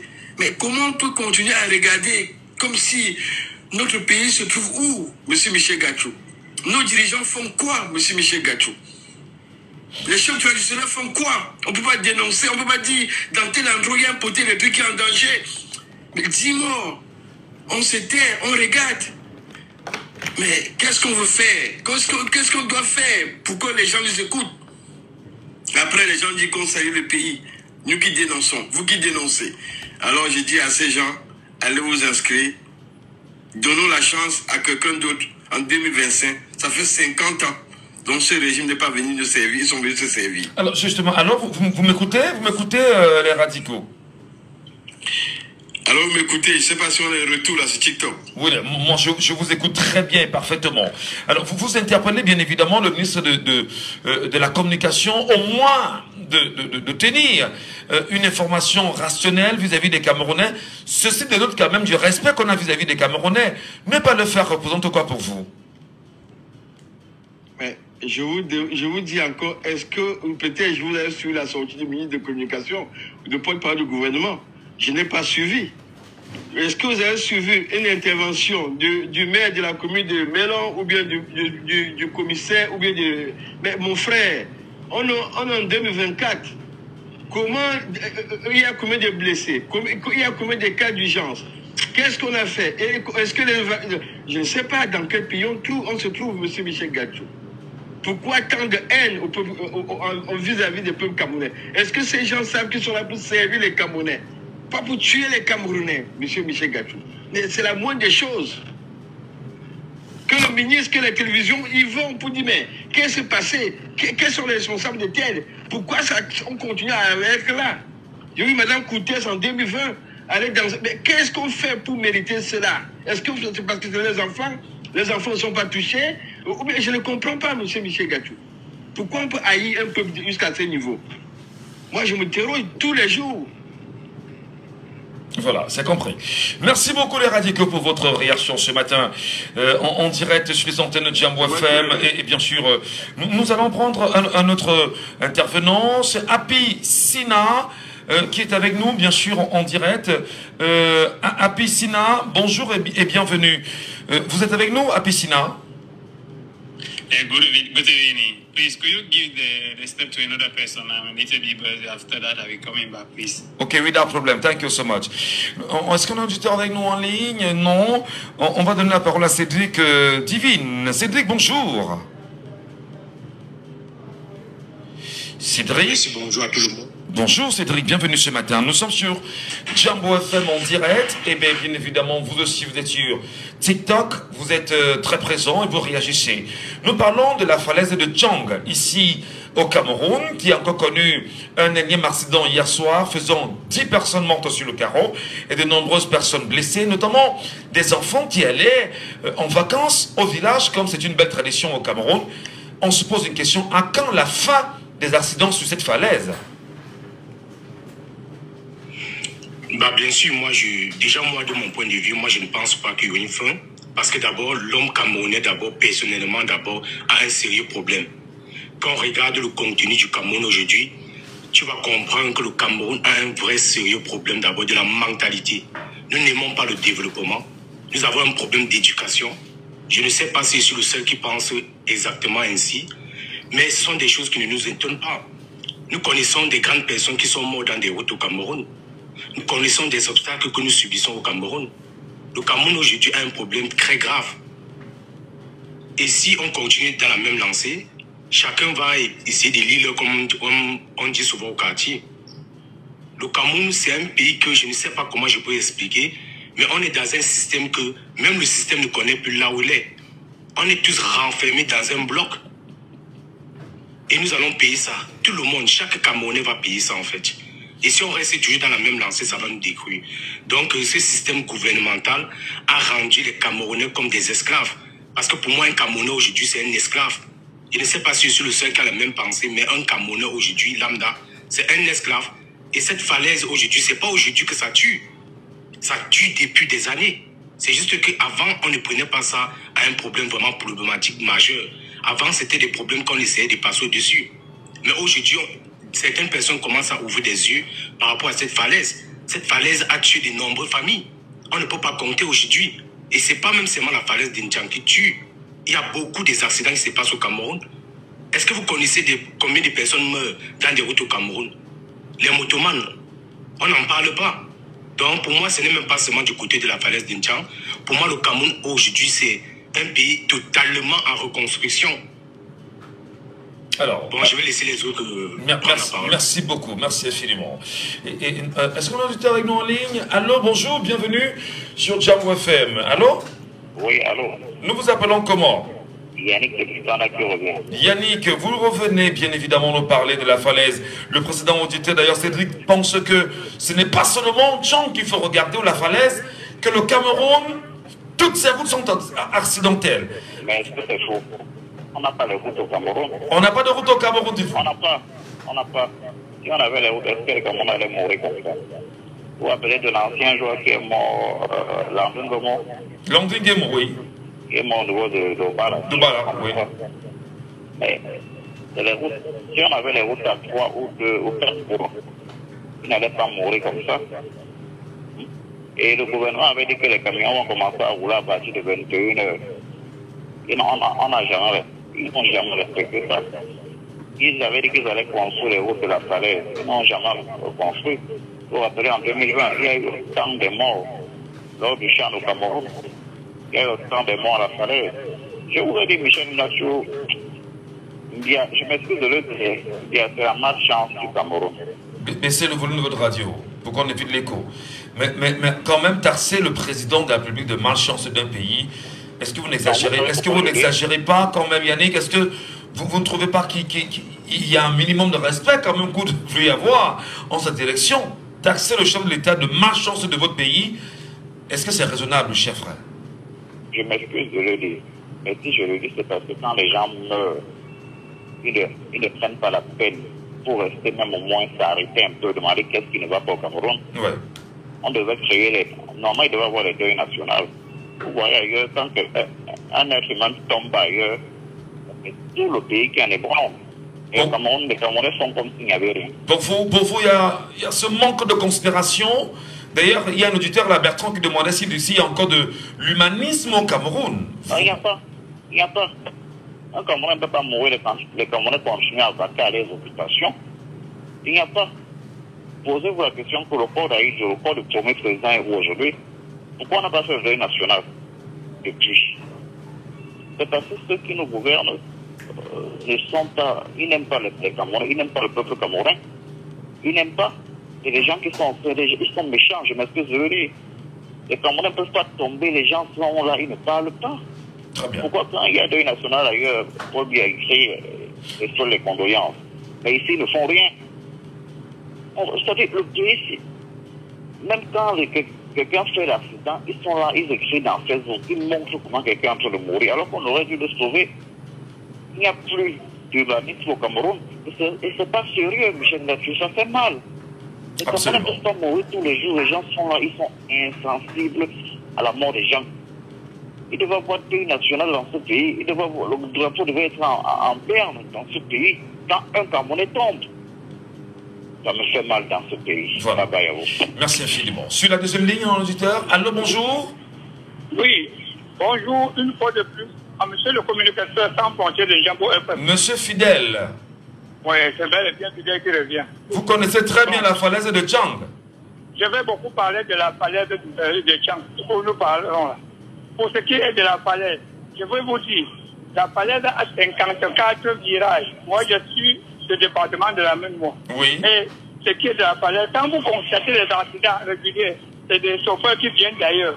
À la falaise, c'est déjà le contrôle de police. Déjà, à partir du contrôle de police, quand tu commences à aller à plus de 25 à l'heure, avant d'arriver au 22e virage, tu payes le frein. La falaise, au départ, pour descendre au début, c'est avec le frein moteur. Même que ce soit en moto, M. Ngassou. Moi, je fais chang en moto, je descends la falaise, je monte. Pour nous, chauffeurs de la Maine, on connaît ça. Et la route ne bute pas, c'est nous fluctuons. La route à 54 est bien stable. Les virages ne bougent pas. Ce qui est donc des chauffeurs qui arrivent, vous voyez, on ne fait jamais le déplacement à la falaise.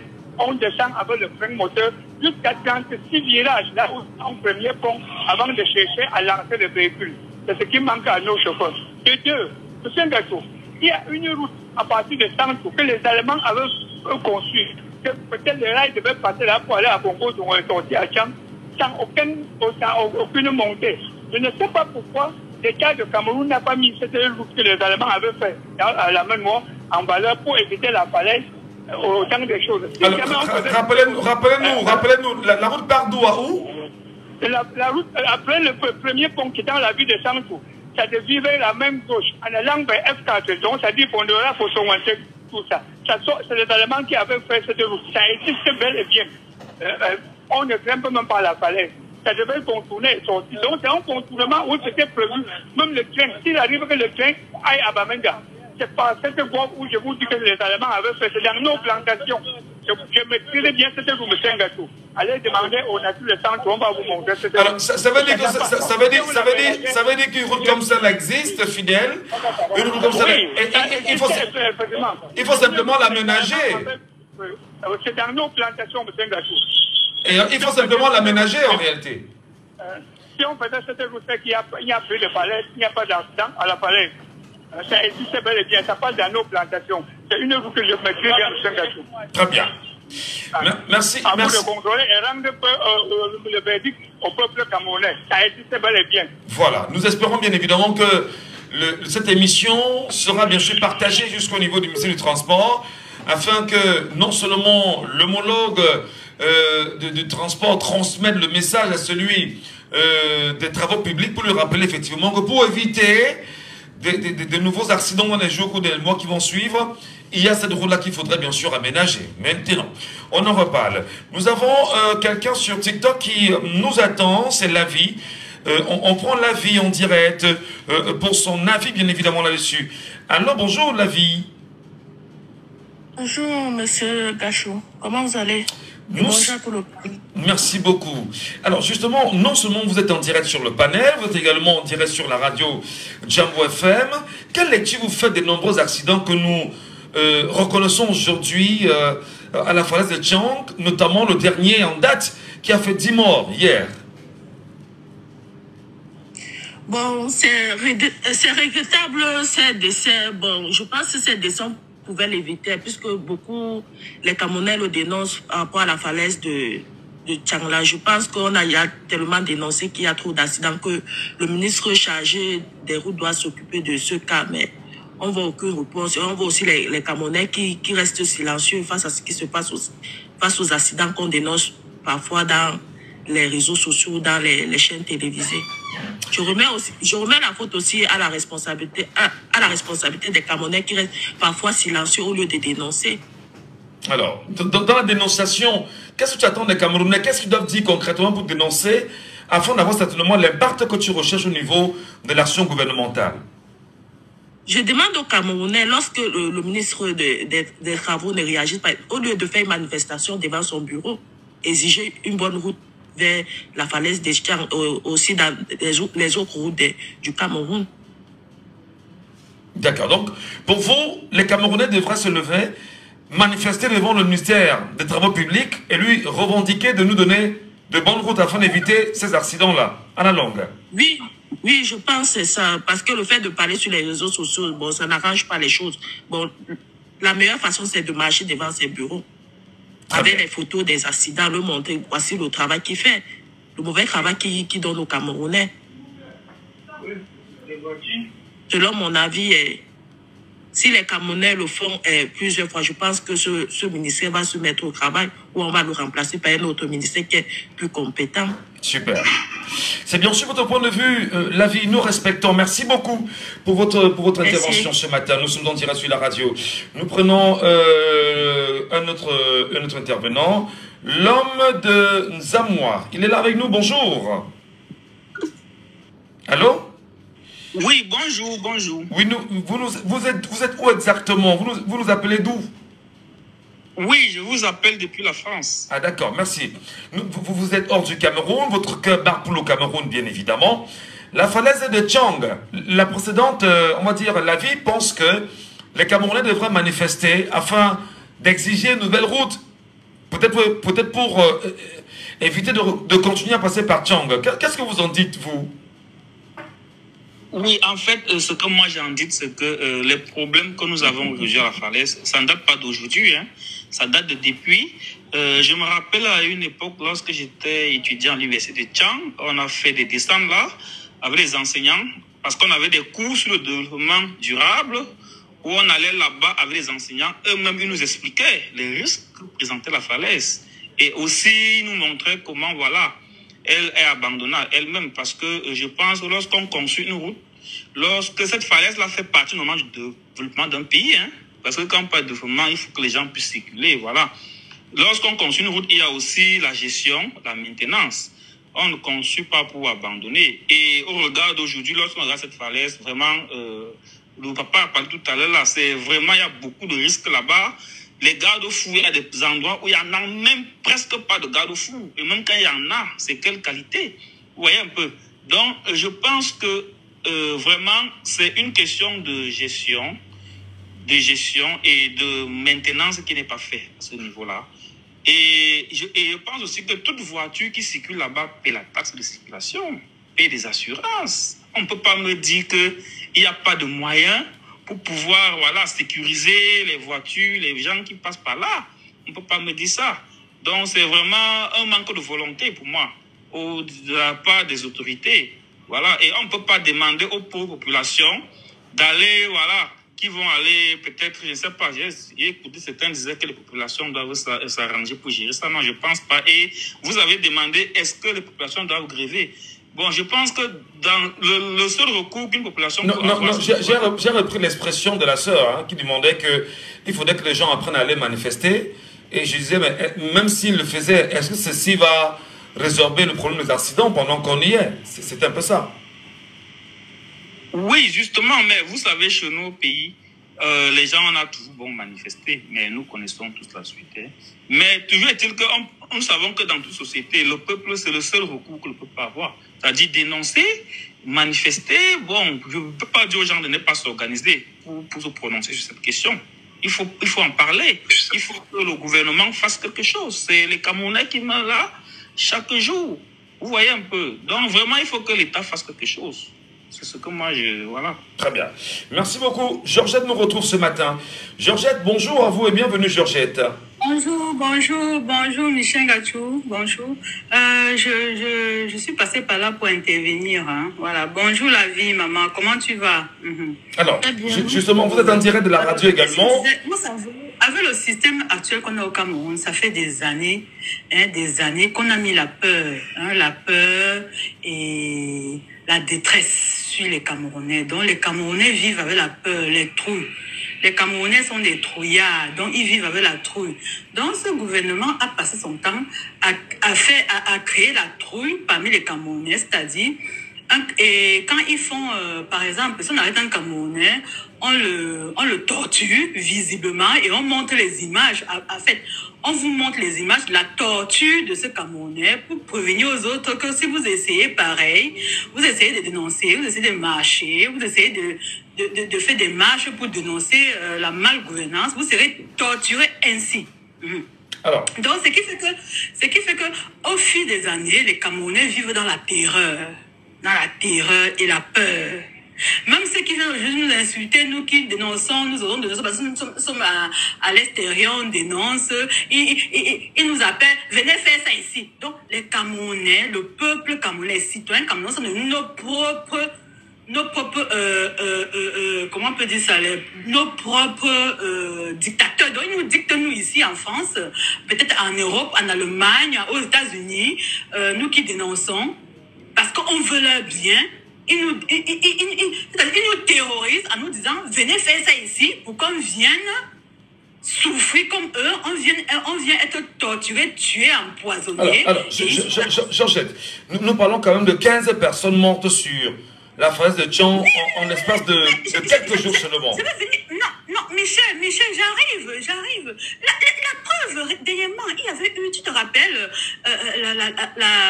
les années antérieures, peut-être 2 ou 3 ans, 2 ans, hein, il y a eu un accident grave comme ça, jusqu'à le ministre de l'Intérieur, M. Atamandji, est allé là-bas poser certaines balises, soi-disant, entre guillemets, des balises éphémère. Il a posé ça là-bas, disant que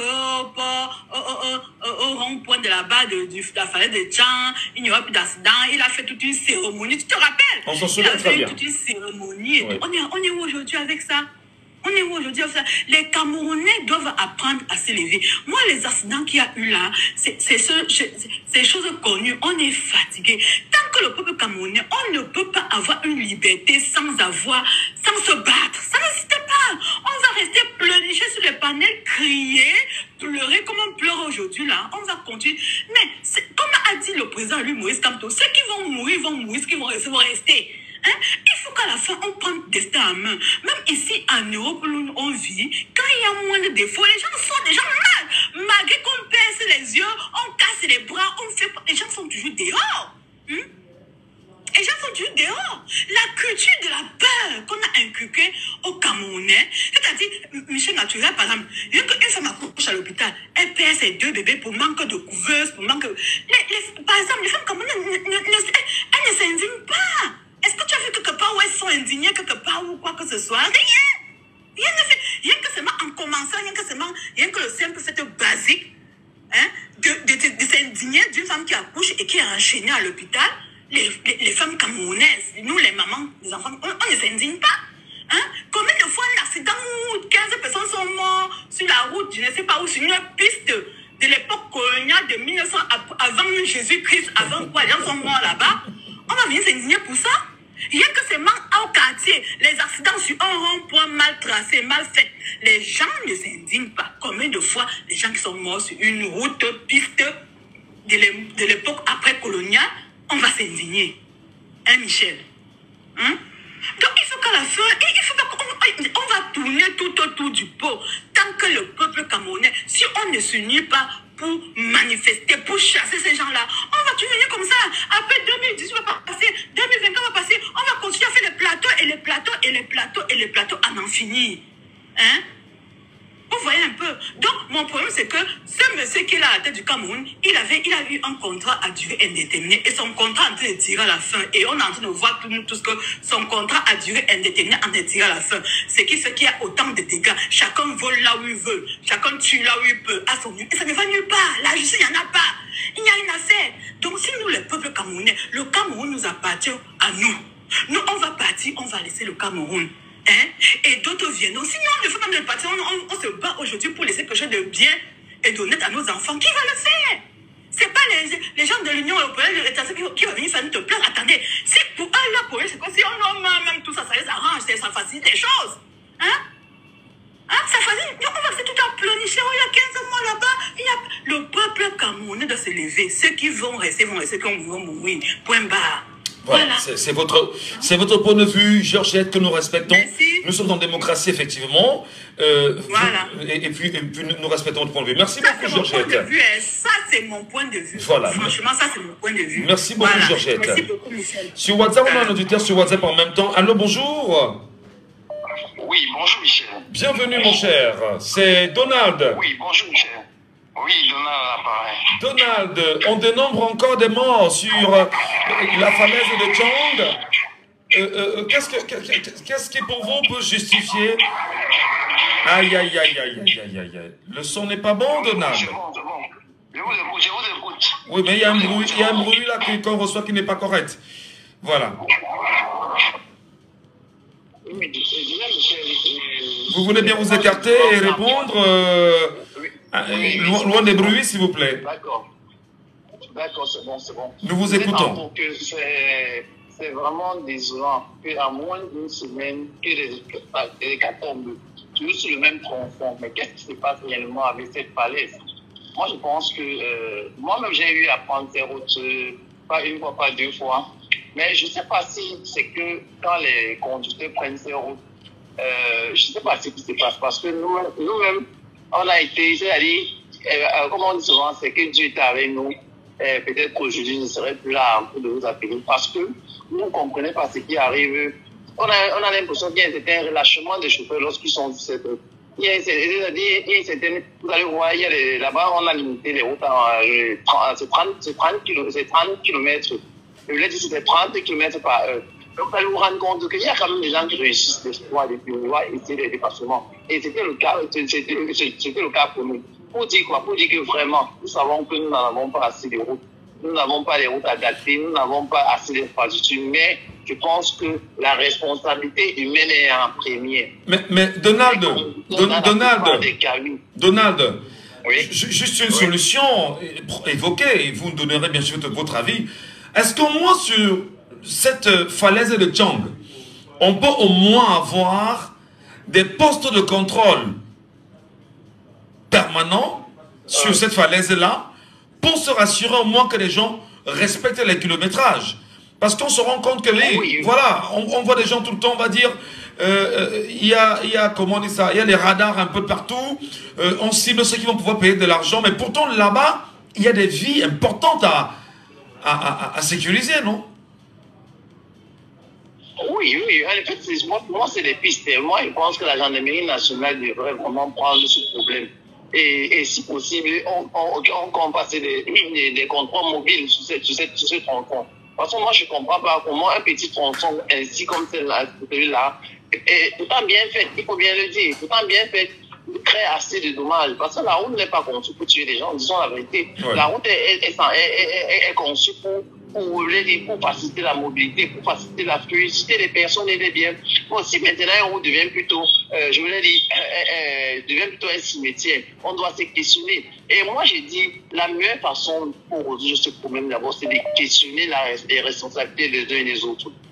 Si on se réfère aux statistiques de l'INS sur les accidents, l'INS nous dit que 70% des accidents sont dus aux causes humaines.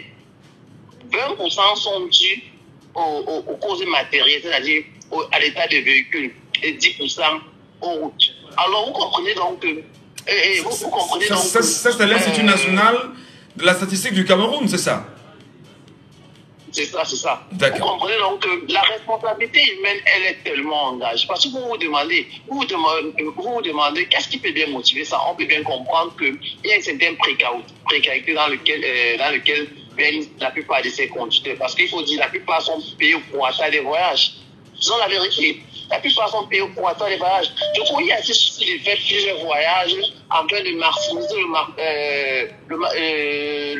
d'atteindre son chiffre et d'avoir le gain. Vous allez vous rendre compte qu'il y a aussi cette recherche effrénée, par exemple, d'avoir des passagers sur les routes. Vous allez vous rendre compte, déjà, on fait des dépassements, des documents, parce qu'il faut absolument vite aller prendre des passagers devant et s'en foutant ainsi des règles de conduite. Et c'est normal.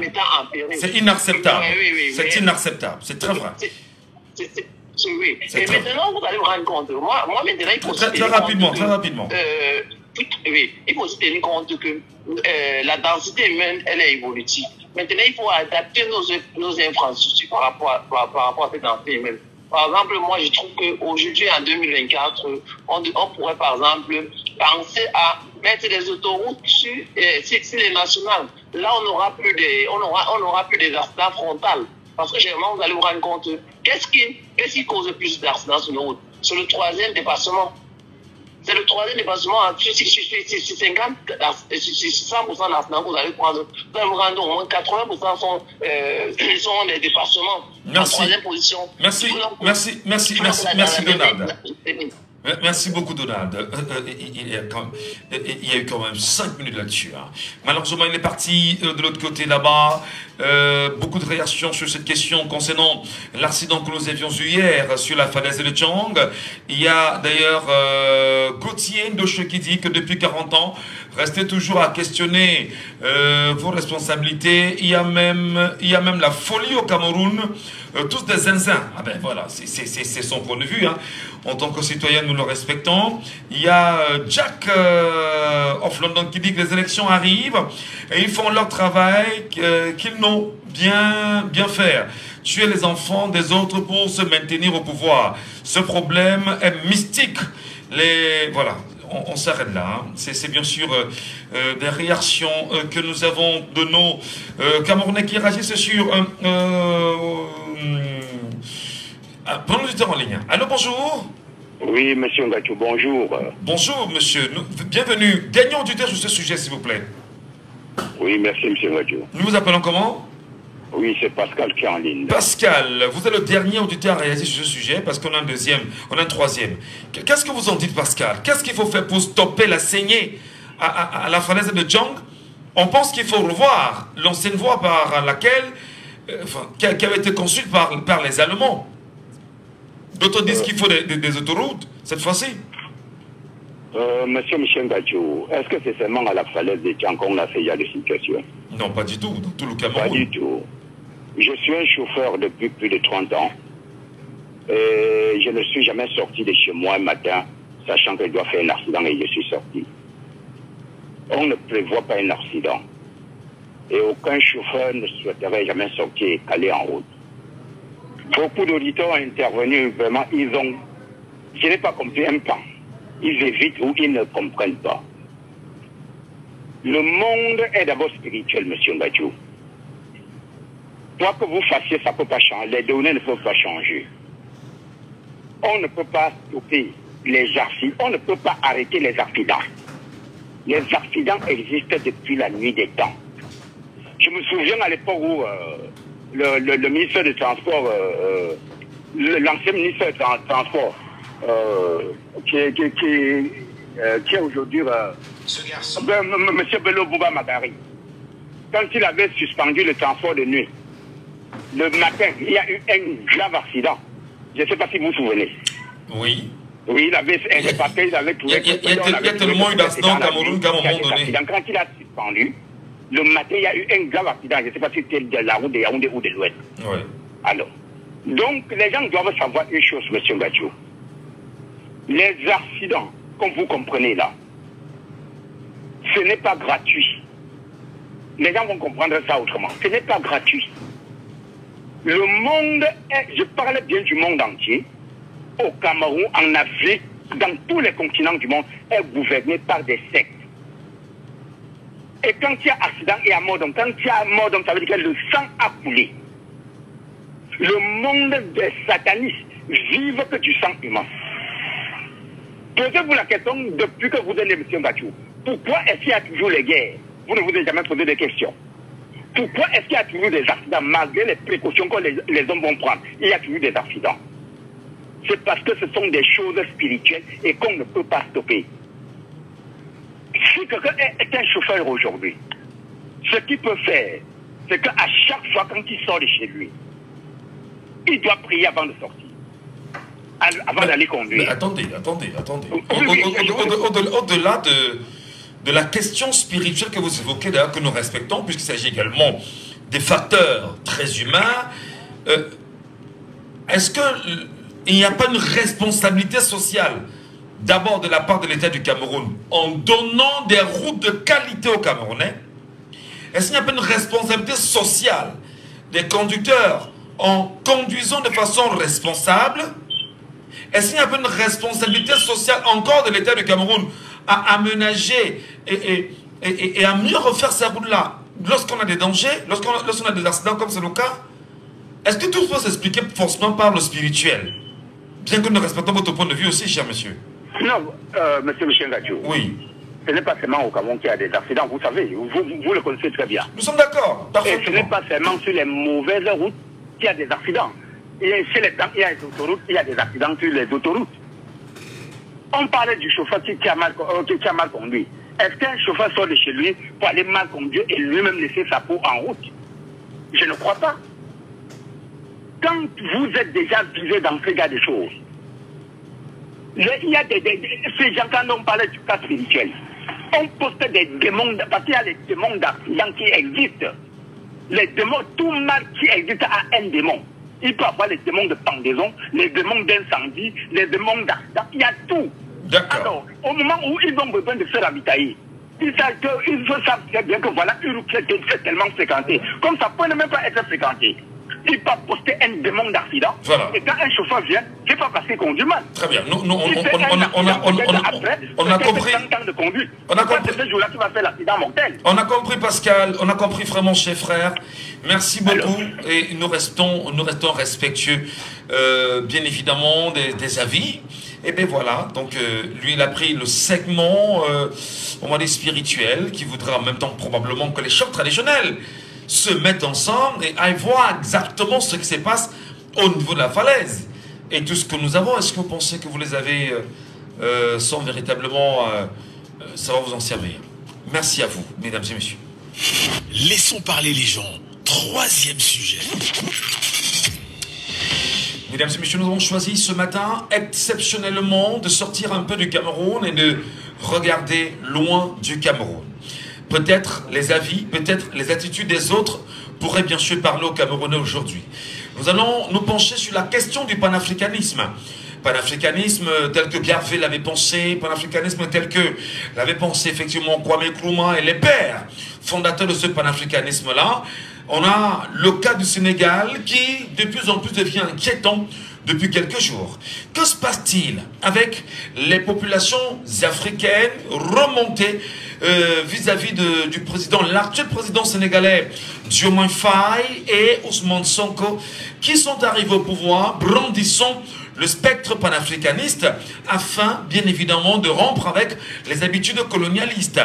Est-ce qu'aujourd'hui, les plaintes des Africains qui laissent entendre que, voilà, Diomaye Faye est allé en France rencontrer Macron, est allé, en même temps, il a fait des déclarations comme quoi on se battrait à ramener les pays de l'AES au sein de la CEDEAO, est-ce une trahison? Question. Autrement dit, comment comprendre en même temps la position du Premier ministre sénégalais Ousmane Sonko, qui a reçu récemment en grande pompe Jean-Luc Mélenchon, voilà, à Dakar. D'ailleurs, sur un discours qui, pour beaucoup, n'a pas tranché sur les éléments de vérité. Panafricanisme, réellement, est-ce qu'on peut dire qu'au niveau du Cameroun, en faisant le lien avec ce qui se passe au Sénégal, il y a des idées panafricanistes au Cameroun? La question est posée, mais nous ferons un peu de fixation sur le Sénégal ce matin. Et pourquoi ces critiques sur ces deux hommes d'État, Diomaye Faye, président sénégalais, et son Premier ministre, Ousmane Sonko. Laissons parler les gens, libérons la parole. Nous libérons la parole et nous parlons. Et un autre déjà en ligne. Allô, bonjour. Bonjour. Nous vous appelons comment? Sengala. Voilà. Nous avons choisi ce matin, pour le troisième sujet, de parler un peu panafricanisme. Panafricanisme. Est-ce que vous avez des velléités panafricanistes au Cameroun? Première question, monsieur. Vous les sentez, vous les voyez? C'est un parti politique qui parle un peu de la monnaie. Donc, je ne pensais pas. C'est un peu léger, mais c'est quand même un pas. Alors, c'est léger, mais c'est quand même un pas. Est-ce que vous pensez que le Cameroun devrait avoir... Les Camerounais devraient être habités par le sentiment totalement panafricaniste, je dirais même souverainiste aujourd'hui? Oui. Et les Camerounais ont la chance, nous avions eu des professeurs, Banchi, Noubin et Noumé et tant d'autres. Oui. Donc ce n'est pas la base qui manque aux Camerounais, c'est juste la volonté politique. Bon, puisque ceux qui sont là ne veulent pas d'indépendance réelle, bon, c'est pour ça que c'est un peu difficile. Pour le cas de Sonko et Diomaye,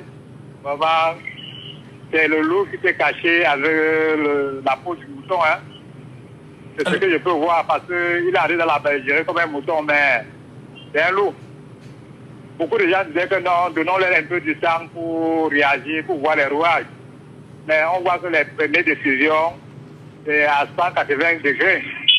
Est-ce que justement, les nombreuses critiques qui pèsent aujourd'hui sur Ousmane Sonko, le Premier ministre sénégalais, le président Diomaye Faye du Sénégal, est-ce que ce n'est pas de nature à décourager la jeunesse africaine qui se met en chemin pour obtenir la souveraineté de cette Afrique aujourd'hui? Non, on peut être vieux et jeune, mais si nous sommes cooptés par les Occidentaux, c'est la même politique. Mais par contre, on peut être un vieux comme Laurent Gbagbo, un jeune comme Ibrahim, celui du Mali. Ibrahim Traoré du Burkina Faso. Du Burkina Faso et Assimi Goïta du Mali. Et notre papa du Niger. Mais être vraiment pour le peuple. Donc c'est ça que je dis que si ce n'est pas soit la jeunesse ou bien la vieillesse qui fait, mais c'est la façon de voir la politique. Si tu es pro-occidental, peu importe ton âge, mais si tu es vraiment panafricaniste, nationaliste, vous verrez les résultats comme celle de Gbagbo. Aujourd'hui, c'est de la haine. Très bien. Merci beaucoup, chef frère. Merci beaucoup pour votre réaction. C'est très important qu'on en parle. Hein. Il y a Fatou Diouf qui nous dit, Monsieur Ngadjou, déception totale. Pour ce duo, Bébé Diomaye et Sonko, ils vont finir par être pire que Macky Sall quand ils auront la pression des Sénégalais. On en parle. Ont-ils, à votre avis, trahi le panafricanisme africain? Ont-ils, à votre avis, détourné l'attention des Africains? D'aucuns pensent en même temps que Sonko a eu un discours panafricanisme, la rupture, la rupture, la rupture. Et aujourd'hui, on ne voit pas cette rupture. Beaucoup pensent en même temps qu'au niveau de la sous-région, lorsque Diomaye Faye a pris la tête, bien évidemment, du pays, Diomaye Faye a tenté de rencontrer les présidents voisins, mais qu'il serait allé d'ailleurs en Côte d'Ivoire, rencontrer le président Alassane Dramane Ouattara de Côte d'Ivoire, et rappelons qu'il est un très grand chef d'État, entre autres, pour tout ce que, dit-on, les panafricanistes, je pense qu'il n'a jamais pu mettre en place. J'espère que les gens pourront réagir à ce sujet. Je retourne sur TikTok. Nous allons prendre quelqu'un, c'est Le Temps. Le Temps, il est avec nous probablement. Et nous allons l'écouter sur cette question. Bonjour à vous et bienvenue. Est-ce qu'il est là, Le Temps? Le Temps, c'est son appellation. Il est là avec nous? Non, pas du tout. Et bien évidemment, nous allons donner la parole à l'homme de Zamoua. Allô, bonjour. Oui, bonjour Michel. Est-ce que pour vous, Diomaye Faye et Ousmane Sonko, selon les nombreuses critiques qu'ils reçoivent aujourd'hui, seraient bien sûr taxés de traîtres comme beaucoup les y voient? Bon, par rapport à cette question, je pense que ces deux personnages, aujourd'hui, je les trace sur cette ligne-là. Vous savez, l'Afrique a toujours ce problème, hein. La traîtrise de l'intérieur, je les classe comme ça, parce que lorsqu'on écoute le discours de ces deux individus avant leur arrivée au pouvoir, et lorsqu'on écoute leur discours aujourd'hui, c'est pas la même chose. Vous voyez? Déjà, aujourd'hui, lorsqu'on écoute un peu leur façon de faire, vous savez, Diomaye Faye, comme vous l'avez rappelé, était en Côte d'Ivoire. Et il faut écouter très bien le discours qu'il avait prononcé devant le président Ouattara. Et en même temps, il était au Niger, oui, je pense bien. Et écouter les leçons données au président nigérien. Donc, quand on écoute ça, vraiment, ça rend, c'est désolant. Hein. Mais est-ce désolant, parce que j'ai eu à changer avec les Sénégalais. Certains, pour la plupart, aussi me disent qu'ils sont déçus. Parce que, voilà, ils ne retrouvent vraiment pas ceux-là qu'ils ont voté. Donc, vraiment, c'est vraiment ce qu'ils appellent, parce qu'on a créé des mots aujourd'hui, hein, panafricanisme de gauche, de droite, parce que c'est ça le but, diviser le courant panafricaniste et pour mieux régner. Voilà, c'est ça. Je voudrais bien sûr rappeler qu'au Cameroun également, il y a eu une réunion, une conférence qui s'est tenue la semaine dernière à Yaoundé, qui regroupait un certain nombre d'intellectuels camerounais qui venaient vendre au Cameroun ce qu'on appelle le panafricanisme de gauche. En tout cas, on entendra bien sûr parler. Mais est-ce qu'à votre avis, il n'a pas mis à rude épreuve la volonté des jeunes Africains à rompre avec les mentalités colonialistes qui sont présentes sur le continent africain aujourd'hui et qui font tellement mal du point de vue économique, du point de vue géostratégique. On parle même de l'agression même des Africains sur le continent africain. Est-ce que Diomaye Faye et Sonko n'ont pas trahi cette volonté de ce très grand peuple d'Africains aujourd'hui? Oui, bon, par rapport à ça, déjà, moi, je pense qu'il faut savoir que le terme panafricanisme de gauche et de droite, ça n'existe pas. Pour moi, ça n'a jamais existé. Ce qui existe, c'est le panafricanisme. Nous savons ce que c'est. Un point de trait. Ouais.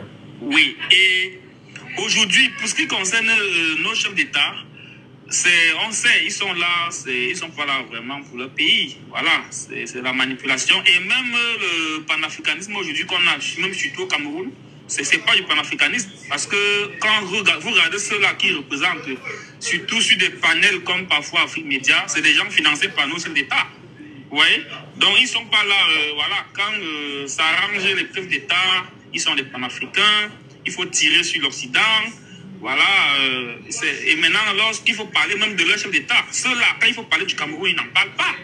Vous voyez, mais quand il faut parler des autres, ils sont forts, ils vont vous dire tout. Vous voyez un peu. Donc, ça fait beaucoup mal. Parce que c'est ça, en fait, le but du néocolonialisme aujourd'hui, c'est de diviser. Parce qu'ils ont compris que le courant panafricanisme est un courant puissant qui peut redonner la liberté aujourd'hui à l'Afrique. On a vu ça au Mali, on a vu ça au Burkina. Du coup, il faut diviser ce courant panafricanisme pour mieux régner. C'est ça, quoi. Moi, c'est ma vision des choses. Voilà, vision que nous respectons, que nous écoutons.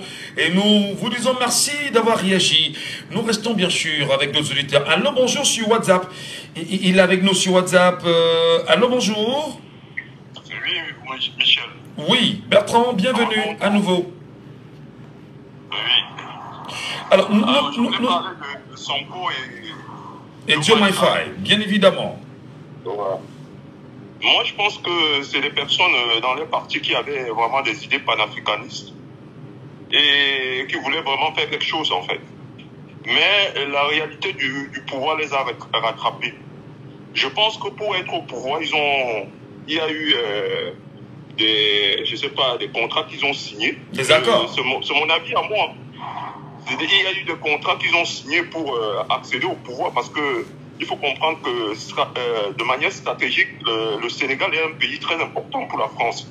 Donc je pense qu'ils ont dû changer la politique après parce que là, ce n'était pas facile de mettre la politique en place. Bon, maintenant, ce que je peux dire, c'est que... Mais Bertrand, permettez, je vous relance. Lorsque le président, quand même, Diomaye Faye, va jusqu'à dire qu'il se battra à faire revenir dans la CEDEAO les 3 pays de l'AES, est-ce que c'est raisonnable pour vous? C'est pourquoi je vous disais tout à l'heure que moi je pense à mon avis, à moi qu'il y a eu un contrat pour qu'ils accèdent à la magistrature suprême en fait. Donc il y avait quand même beaucoup de façons de les empêcher d'accéder à la magistrature suprême. Donc avec tout ça, je pense que dans le contrat aussi, il y a eu le fait qu'il devait être en première ligne pour encourager le pays de l'AES de revenir dans le jour de la CEDEAO, oui. Je pense que c'est une mission qu'on lui avait consignée en fait. Alors donc ça veut dire qu'en réalité, si on s'en tient à ce que vous dites, le peuple sénégalais a été trompé. Si le peuple sénégalais a été trompé, c'est la politique, voilà. Alors, donc maintenant, c'est au peuple sénégalais de réclamer, de dire que voilà, ils ont été trompés et de manifester leur mécontentement. On a d'ailleurs eu des images qui circulent sur les réseaux sociaux où d'ailleurs des Sénégalais sont en train de scander, demandant à Diomaye Faye de quitter le pouvoir, qu'il est un traître, qu'il est un menteur, chassant Ousmane Sonko.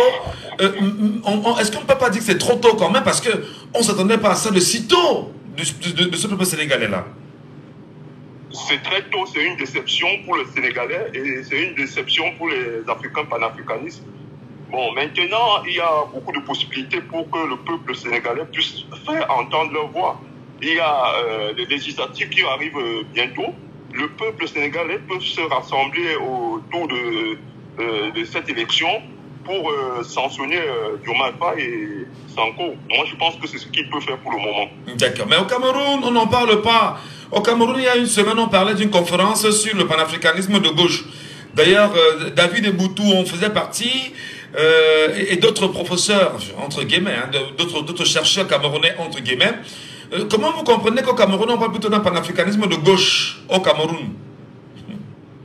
Mais écoutez, Michel Ngato, ce qui concerne le Cameroun, c'est toujours du folklore. Il n'y a pas de panafricanisme de gauche. Le panafricanisme est tout simple. Donc quand vous entendez les gens vous parler du panafricanisme de gauche, c'est de la rigolade, de la fanfaronnade. Donc je pense que c'est des gens qui, en ce moment d'élection, ont bien réfléchi et veulent se mettre ensemble pour essayer de divertir les Camerounais, en fait. C'est le Camerounais qui doit être intelligent pour voir ce qui se passe devant lui. Et moi, je pense que c'est pas sérieux et que le Camerounais doit être en ce moment très attentif et voilà, suivre vraiment le candidat qui lui propose quelque chose en matière de programme. Très bien. Merci infiniment, Bertrand, pour votre réaction ce matin sur notre WhatsApp, comme vous le faites chaque fois. Et d'ailleurs, Fatou Diop redit encore, M. Ngacho, c'est une question de compromission. C'est une question, dit-elle, de compromission. Demandez pourquoi ce duo accède si facilement au pouvoir, quand on n'est pas au pouvoir, dit-elle. Merci beaucoup. Nous parlons bien sûr du panafricanisme aujourd'hui. Les Africains comprennent-ils? Les Camerounais comprennent-ils? Et en regardant ce qui se passe aujourd'hui au Sénégal, Ousmane Sonko et Diomaye Faye sont extrêmement critiqués. Extrêmement critiqués. On sait quand même que des pays aujourd'hui comme ceux de l'AES, notamment le Mali, le Burkina Faso, le Niger, sont 3 pays qui ont choisi d'obtenir la souveraineté. On est en même temps d'accord quand même qu'il faut rappeler que la base de la BCEAO est située exactement, on va dire, à Dakar, au Sénégal. Est-ce que la France serait pour quelque chose là-dedans? Est-ce que le colon, sentant sa mort venir, serait entré en négociation avec ces derniers? Qu'est-ce qui peut expliquer en même temps que Ousmane Sonko accepte de recevoir, on va dire, Jean-Luc Mélenchon? Ça continue de faire débat aujourd'hui. Auditeur en ligne, monsieur Lepako, bonjour. Allô? Oui, allô. Bonjour à vous, bienvenue, cher frère. Bonjour, monsieur Ngacho. Bonjour aux auditeurs de Djambo. La question panafricaine, la question du panafricanisme, est-ce qu'elle vous parle, monsieur Lepako? Mais bien évidemment, monsieur Ngacho, la question panafricaine nous parle énormément. Ça nous parle tellement que je ne pense pas qu'en très peu de temps, je peux donner mon avis là-dessus parce que j'ai fait vraiment beaucoup de lectures depuis Marcus Garvey jusqu'au dernier en nom, Kwame Nkrumah. Ouais. Et je dois vous dire que ce n'est pas un sujet qu'on peut aborder comme ça en quelques minutes parce qu'il faut d'abord le définir. Parce que c'est dans la définition qu'on va comprendre pourquoi l'Occident s'est lancé dans cette manipulation que nous voyons actuellement. Donc voir les gens comme des Bouba ou Mobutu devenir des panafricanistes comme ça d'un coup, c'est vraiment le signe que c'est une nouvelle façon de venir corrompre la politique, surtout camerounaise. Donc, honnêtement, je préfère m'arrêter là parce qu'on n'a pas assez de temps. J'aurais pu... Si vous souhaitez, vous mettez 2 heures sur le panafricanisme, ça va vraiment aider les Africains. Et en particulier... On le fera vraiment. Mais bon, on se dit, puisque vous êtes déjà là quand même, Sonko, Diomaye, vachement critiqué aujourd'hui, à moins 100 jours de leur prestation de serment. Est-ce que vous ne trouvez pas que le peuple sénégalais est un peuple qui est réellement debout? Parce que hier encore et avant-hier, il était dans les rues pour leur dire « Partez, quittez, vous nous avez trompés ». Non, moi je pense que je dois être très honnête là-dessus. Je suis un joueur de damier. Oui. Vous savez, le damier c'est comme un jeu de dames. Et tout. Donc parfois vous donnez des pions à l'adversaire, il bouffe, mais il ne sait pas que vous allez atterrir derrière sa barrière. Donc, moi pour l'instant, je trouve que c'est très tôt pour condamner ces jeunes-là. Parce que c'est vrai que la façon dont la France-Afrique a eu près de 100 ans pour mettre ce système en place. C'est pas un système facile à détruire. Parce que dès que vous voulez lever la tête, vous constatez que même la femme qui est à côté de vous dans votre lit fait partie du système. Donc, il faut une très bonne stratégie. Bon, pour l'instant, je prends encore le risque de penser que Diomaye Faye et l'autre font de la ruse. C'est-à-dire, ils ont une action à mener et ils se disent, si on avance terriblement à découvert, on sera buté même par nos propres amis avec qui on mange tous les jours. Donc, il faut jouer. Mais il faut pas que ça dure longtemps. C'est la seule chose que je peux accorder au peuple sénégalais, au peuple africain. Il ne faut pas que ce jeu-là dure longtemps. Vous pouvez dire aux Occidentaux ce qu'ils veulent entendre, mais mettre en pratique votre politique de rupture. Ouais. Oui. S'ils restent là à faire ce qu'ils sont en train de faire là, je dis ça ne va pas durer. Mais s'ils l'utilisent comme ruse, et c'est ce que je souhaite, j'espère que ça va marcher. Mais sinon, je vais, comme je vous ai dit, ramenez-nous ce sujet, on va en parler. J'appelais, parce que vous savez, c'est très difficile de vous avoir, j'appelais pour le deuxième sujet, par rapport aux accidents au Cameroun. Monsieur Michel Ngatou, je le redis encore aux Camerounais, depuis l'arrivée du président Paul Biya, il a été programmé pour nous détruire. Quand je dis souvent ça, on me dit que j'utilise des mots très forts. Je dis que le président jusqu'ici, moi je pense que c'est trop fort quand même, hein, de le dire comme ça. Voilà. Non, je vous dis, imaginez-vous que le président Amadou Ahidjo avait financé l'autoroute Douala-Yaoundé.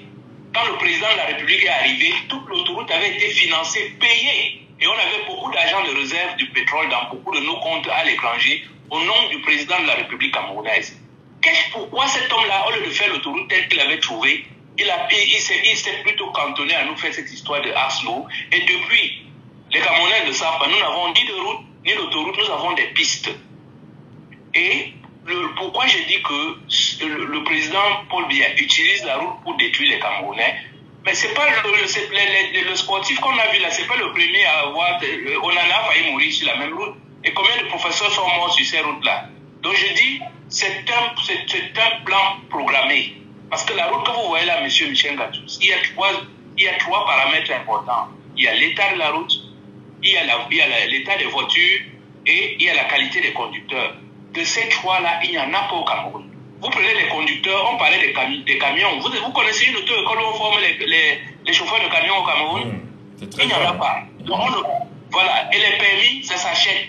Moi, j'ai acheté 2-3 permis à mes frères. Pas parce que je suis pour le laxisme, non. Parce que vous allez même dans les vrais, ceux qui prétendent être des auto-écoles, mais vous voyez qu'ils n'ont même pas le matériel pour enseigner les gens. Donc, que vous ayez payé le permis ou pas, c'est pareil. Donc, on est obligé de payer et essayer de former les gens au quartier comme on fait partout. Donc, je vous dis, côté chauffeur, ça ne vaut pas la peine. Côté route, c'est la catastrophe. Mais quand vous arrivez alors aux voitures, M. Ngatou, c'est l'hécatombe. Le Cameroun est l'un des rares pays, parce que tous les pays africains avaient interdit l'importation des vieilles voitures au Cameroun. Mais qu'est-ce que le Cameroun a fait? Le Cameroun taxait les voitures neuves tellement chères que tous les Camerounais se sont rabattus sur les voitures. Je vous dis, quand vous voyez un Camerounais aller en Belgique, c'est pas pour rien qu'on a appelé l'entraîneur belge d'occasion de Belgique. C'est que le Camerounais, quand il est en Belgique, il achète que des voitures de plus de 30 ans, parce que c'est la seule voiture qui peut dédouaner au Cameroun. Résultat, nous nous sommes retrouvés avec des voitures complètement, qui ne sont plus des voitures, qui sont des épaves ou bien des cercueils roulants. Et la gravité là-dedans, c'est chaque fois qu'on demande à ce régime de faire un effort, elle se met plutôt dans l'escroquerie. Quand on lui dit faites un effort sur la route, au lieu de construire les routes, ils vous mettent les péages pour vous escroquer. On dit faites un effort sur les permis de conduire, au lieu de créer les écoles de conduite, ils se mettent à facturer le permis de conduire. Quand on leur demande pour les voitures, ils nous ont instauré ce qu'on appelle le contrôle technique. Monsieur Michel Ngatou, vous avez une voiture. Moi, j'ai déjà sorti 4, 5, 6 voitures ici au port. À chaque fois, ils vous disent, allez faire le contrôle technique. Depuis que je paye, les gens ne voient même pas votre voiture. C'est juste un document qu'on vous donne que la voiture a été contrôlée. Et là, c'est là où j'attire l'attention des Camerounais pour qu'ils comprennent très bien l'ANAP. Toutes les routes que vous voyez là, si vous allez même dans un vrai centre de contrôle technique, on contrôle votre voiture. Au moment où elle sort de la voiture, elle sort de ce contrôle technique-là, elle est OK. Mais dès que vous prenez la route, premier nid de poule et tout, vous entrez là-dedans, papa, vous en sortez, votre voiture à nouveau endommagée. Pardon? Elle est à nouveau endommagée. Votre voiture devient à nouveau, exactement. Parce que dès que vous entrez dans un de ces trous-là, ça peut gâter vos freins, ça peut gâter la direction, ça peut gâter beaucoup de choses qui sont les éléments de sécurité. Donc, autrement dit, votre voiture, dès qu'elle a franchi la porte du service de ce contrôle technique, ça a été bien fait. Ouais. Voilà, c'est fini. Dès que vous sortez de ce contrôle technique-là, vous prenez une des routes au Cameroun, c'est fini, cette voiture n'est plus viable. C'est un cercueil roulant. C'est pour ça que nous, je vous dis, voyager, je vous ai dit ça dernièrement, que je suis allé à Yaoundé en rentrant. Avant d'aller à Yaoundé, on a fait une prière d'action de grâce. Mais je vous dis, c'est ça qu'est devenu le pays. Les routes ne sont pas bonnes, les chauffeurs ne sont pas bons, les voitures ne sont pas bonnes. Monsieur Lepako, l'État continue à nous escroquer. Merci beaucoup, chef frère. Merci beaucoup, monsieur Lepako, pour votre réaction ce matin. Et c'est terminé pour les appels. Nous vous disons merci infiniment pour tous ceux et celles qui nous ont pris, naturellement. Monsieur Lepako demande de mettre en place une émission sur le panafricanisme, au moins pendant 2 heures. Nous espérons, parce qu'il y a aussi une question. Lorsque vous posez sur la table des problèmes aussi importants sur le panafricanisme, parfois les gens ne comprennent même pas ce que c'est. Et c'est bien dommage. Mais on le fera, puisque nous avons une mission d'éducation. Il y a également Emmanuel Fezé qui dit, faites une émission sur la douane camerounaise, s'il vous plaît, sur le dédouanement des voitures au port. C'est la magie. Merci à vous, mesdames et messieurs. Excellente journée à tous et à toutes. À demain, 9h. C'était Laissons parler les gens, que vous pourrez réécouter en podcast sur notre page Facebook Jambo FM 91. Jambo, Jambo, Jambo, Jambo, Jambo FM.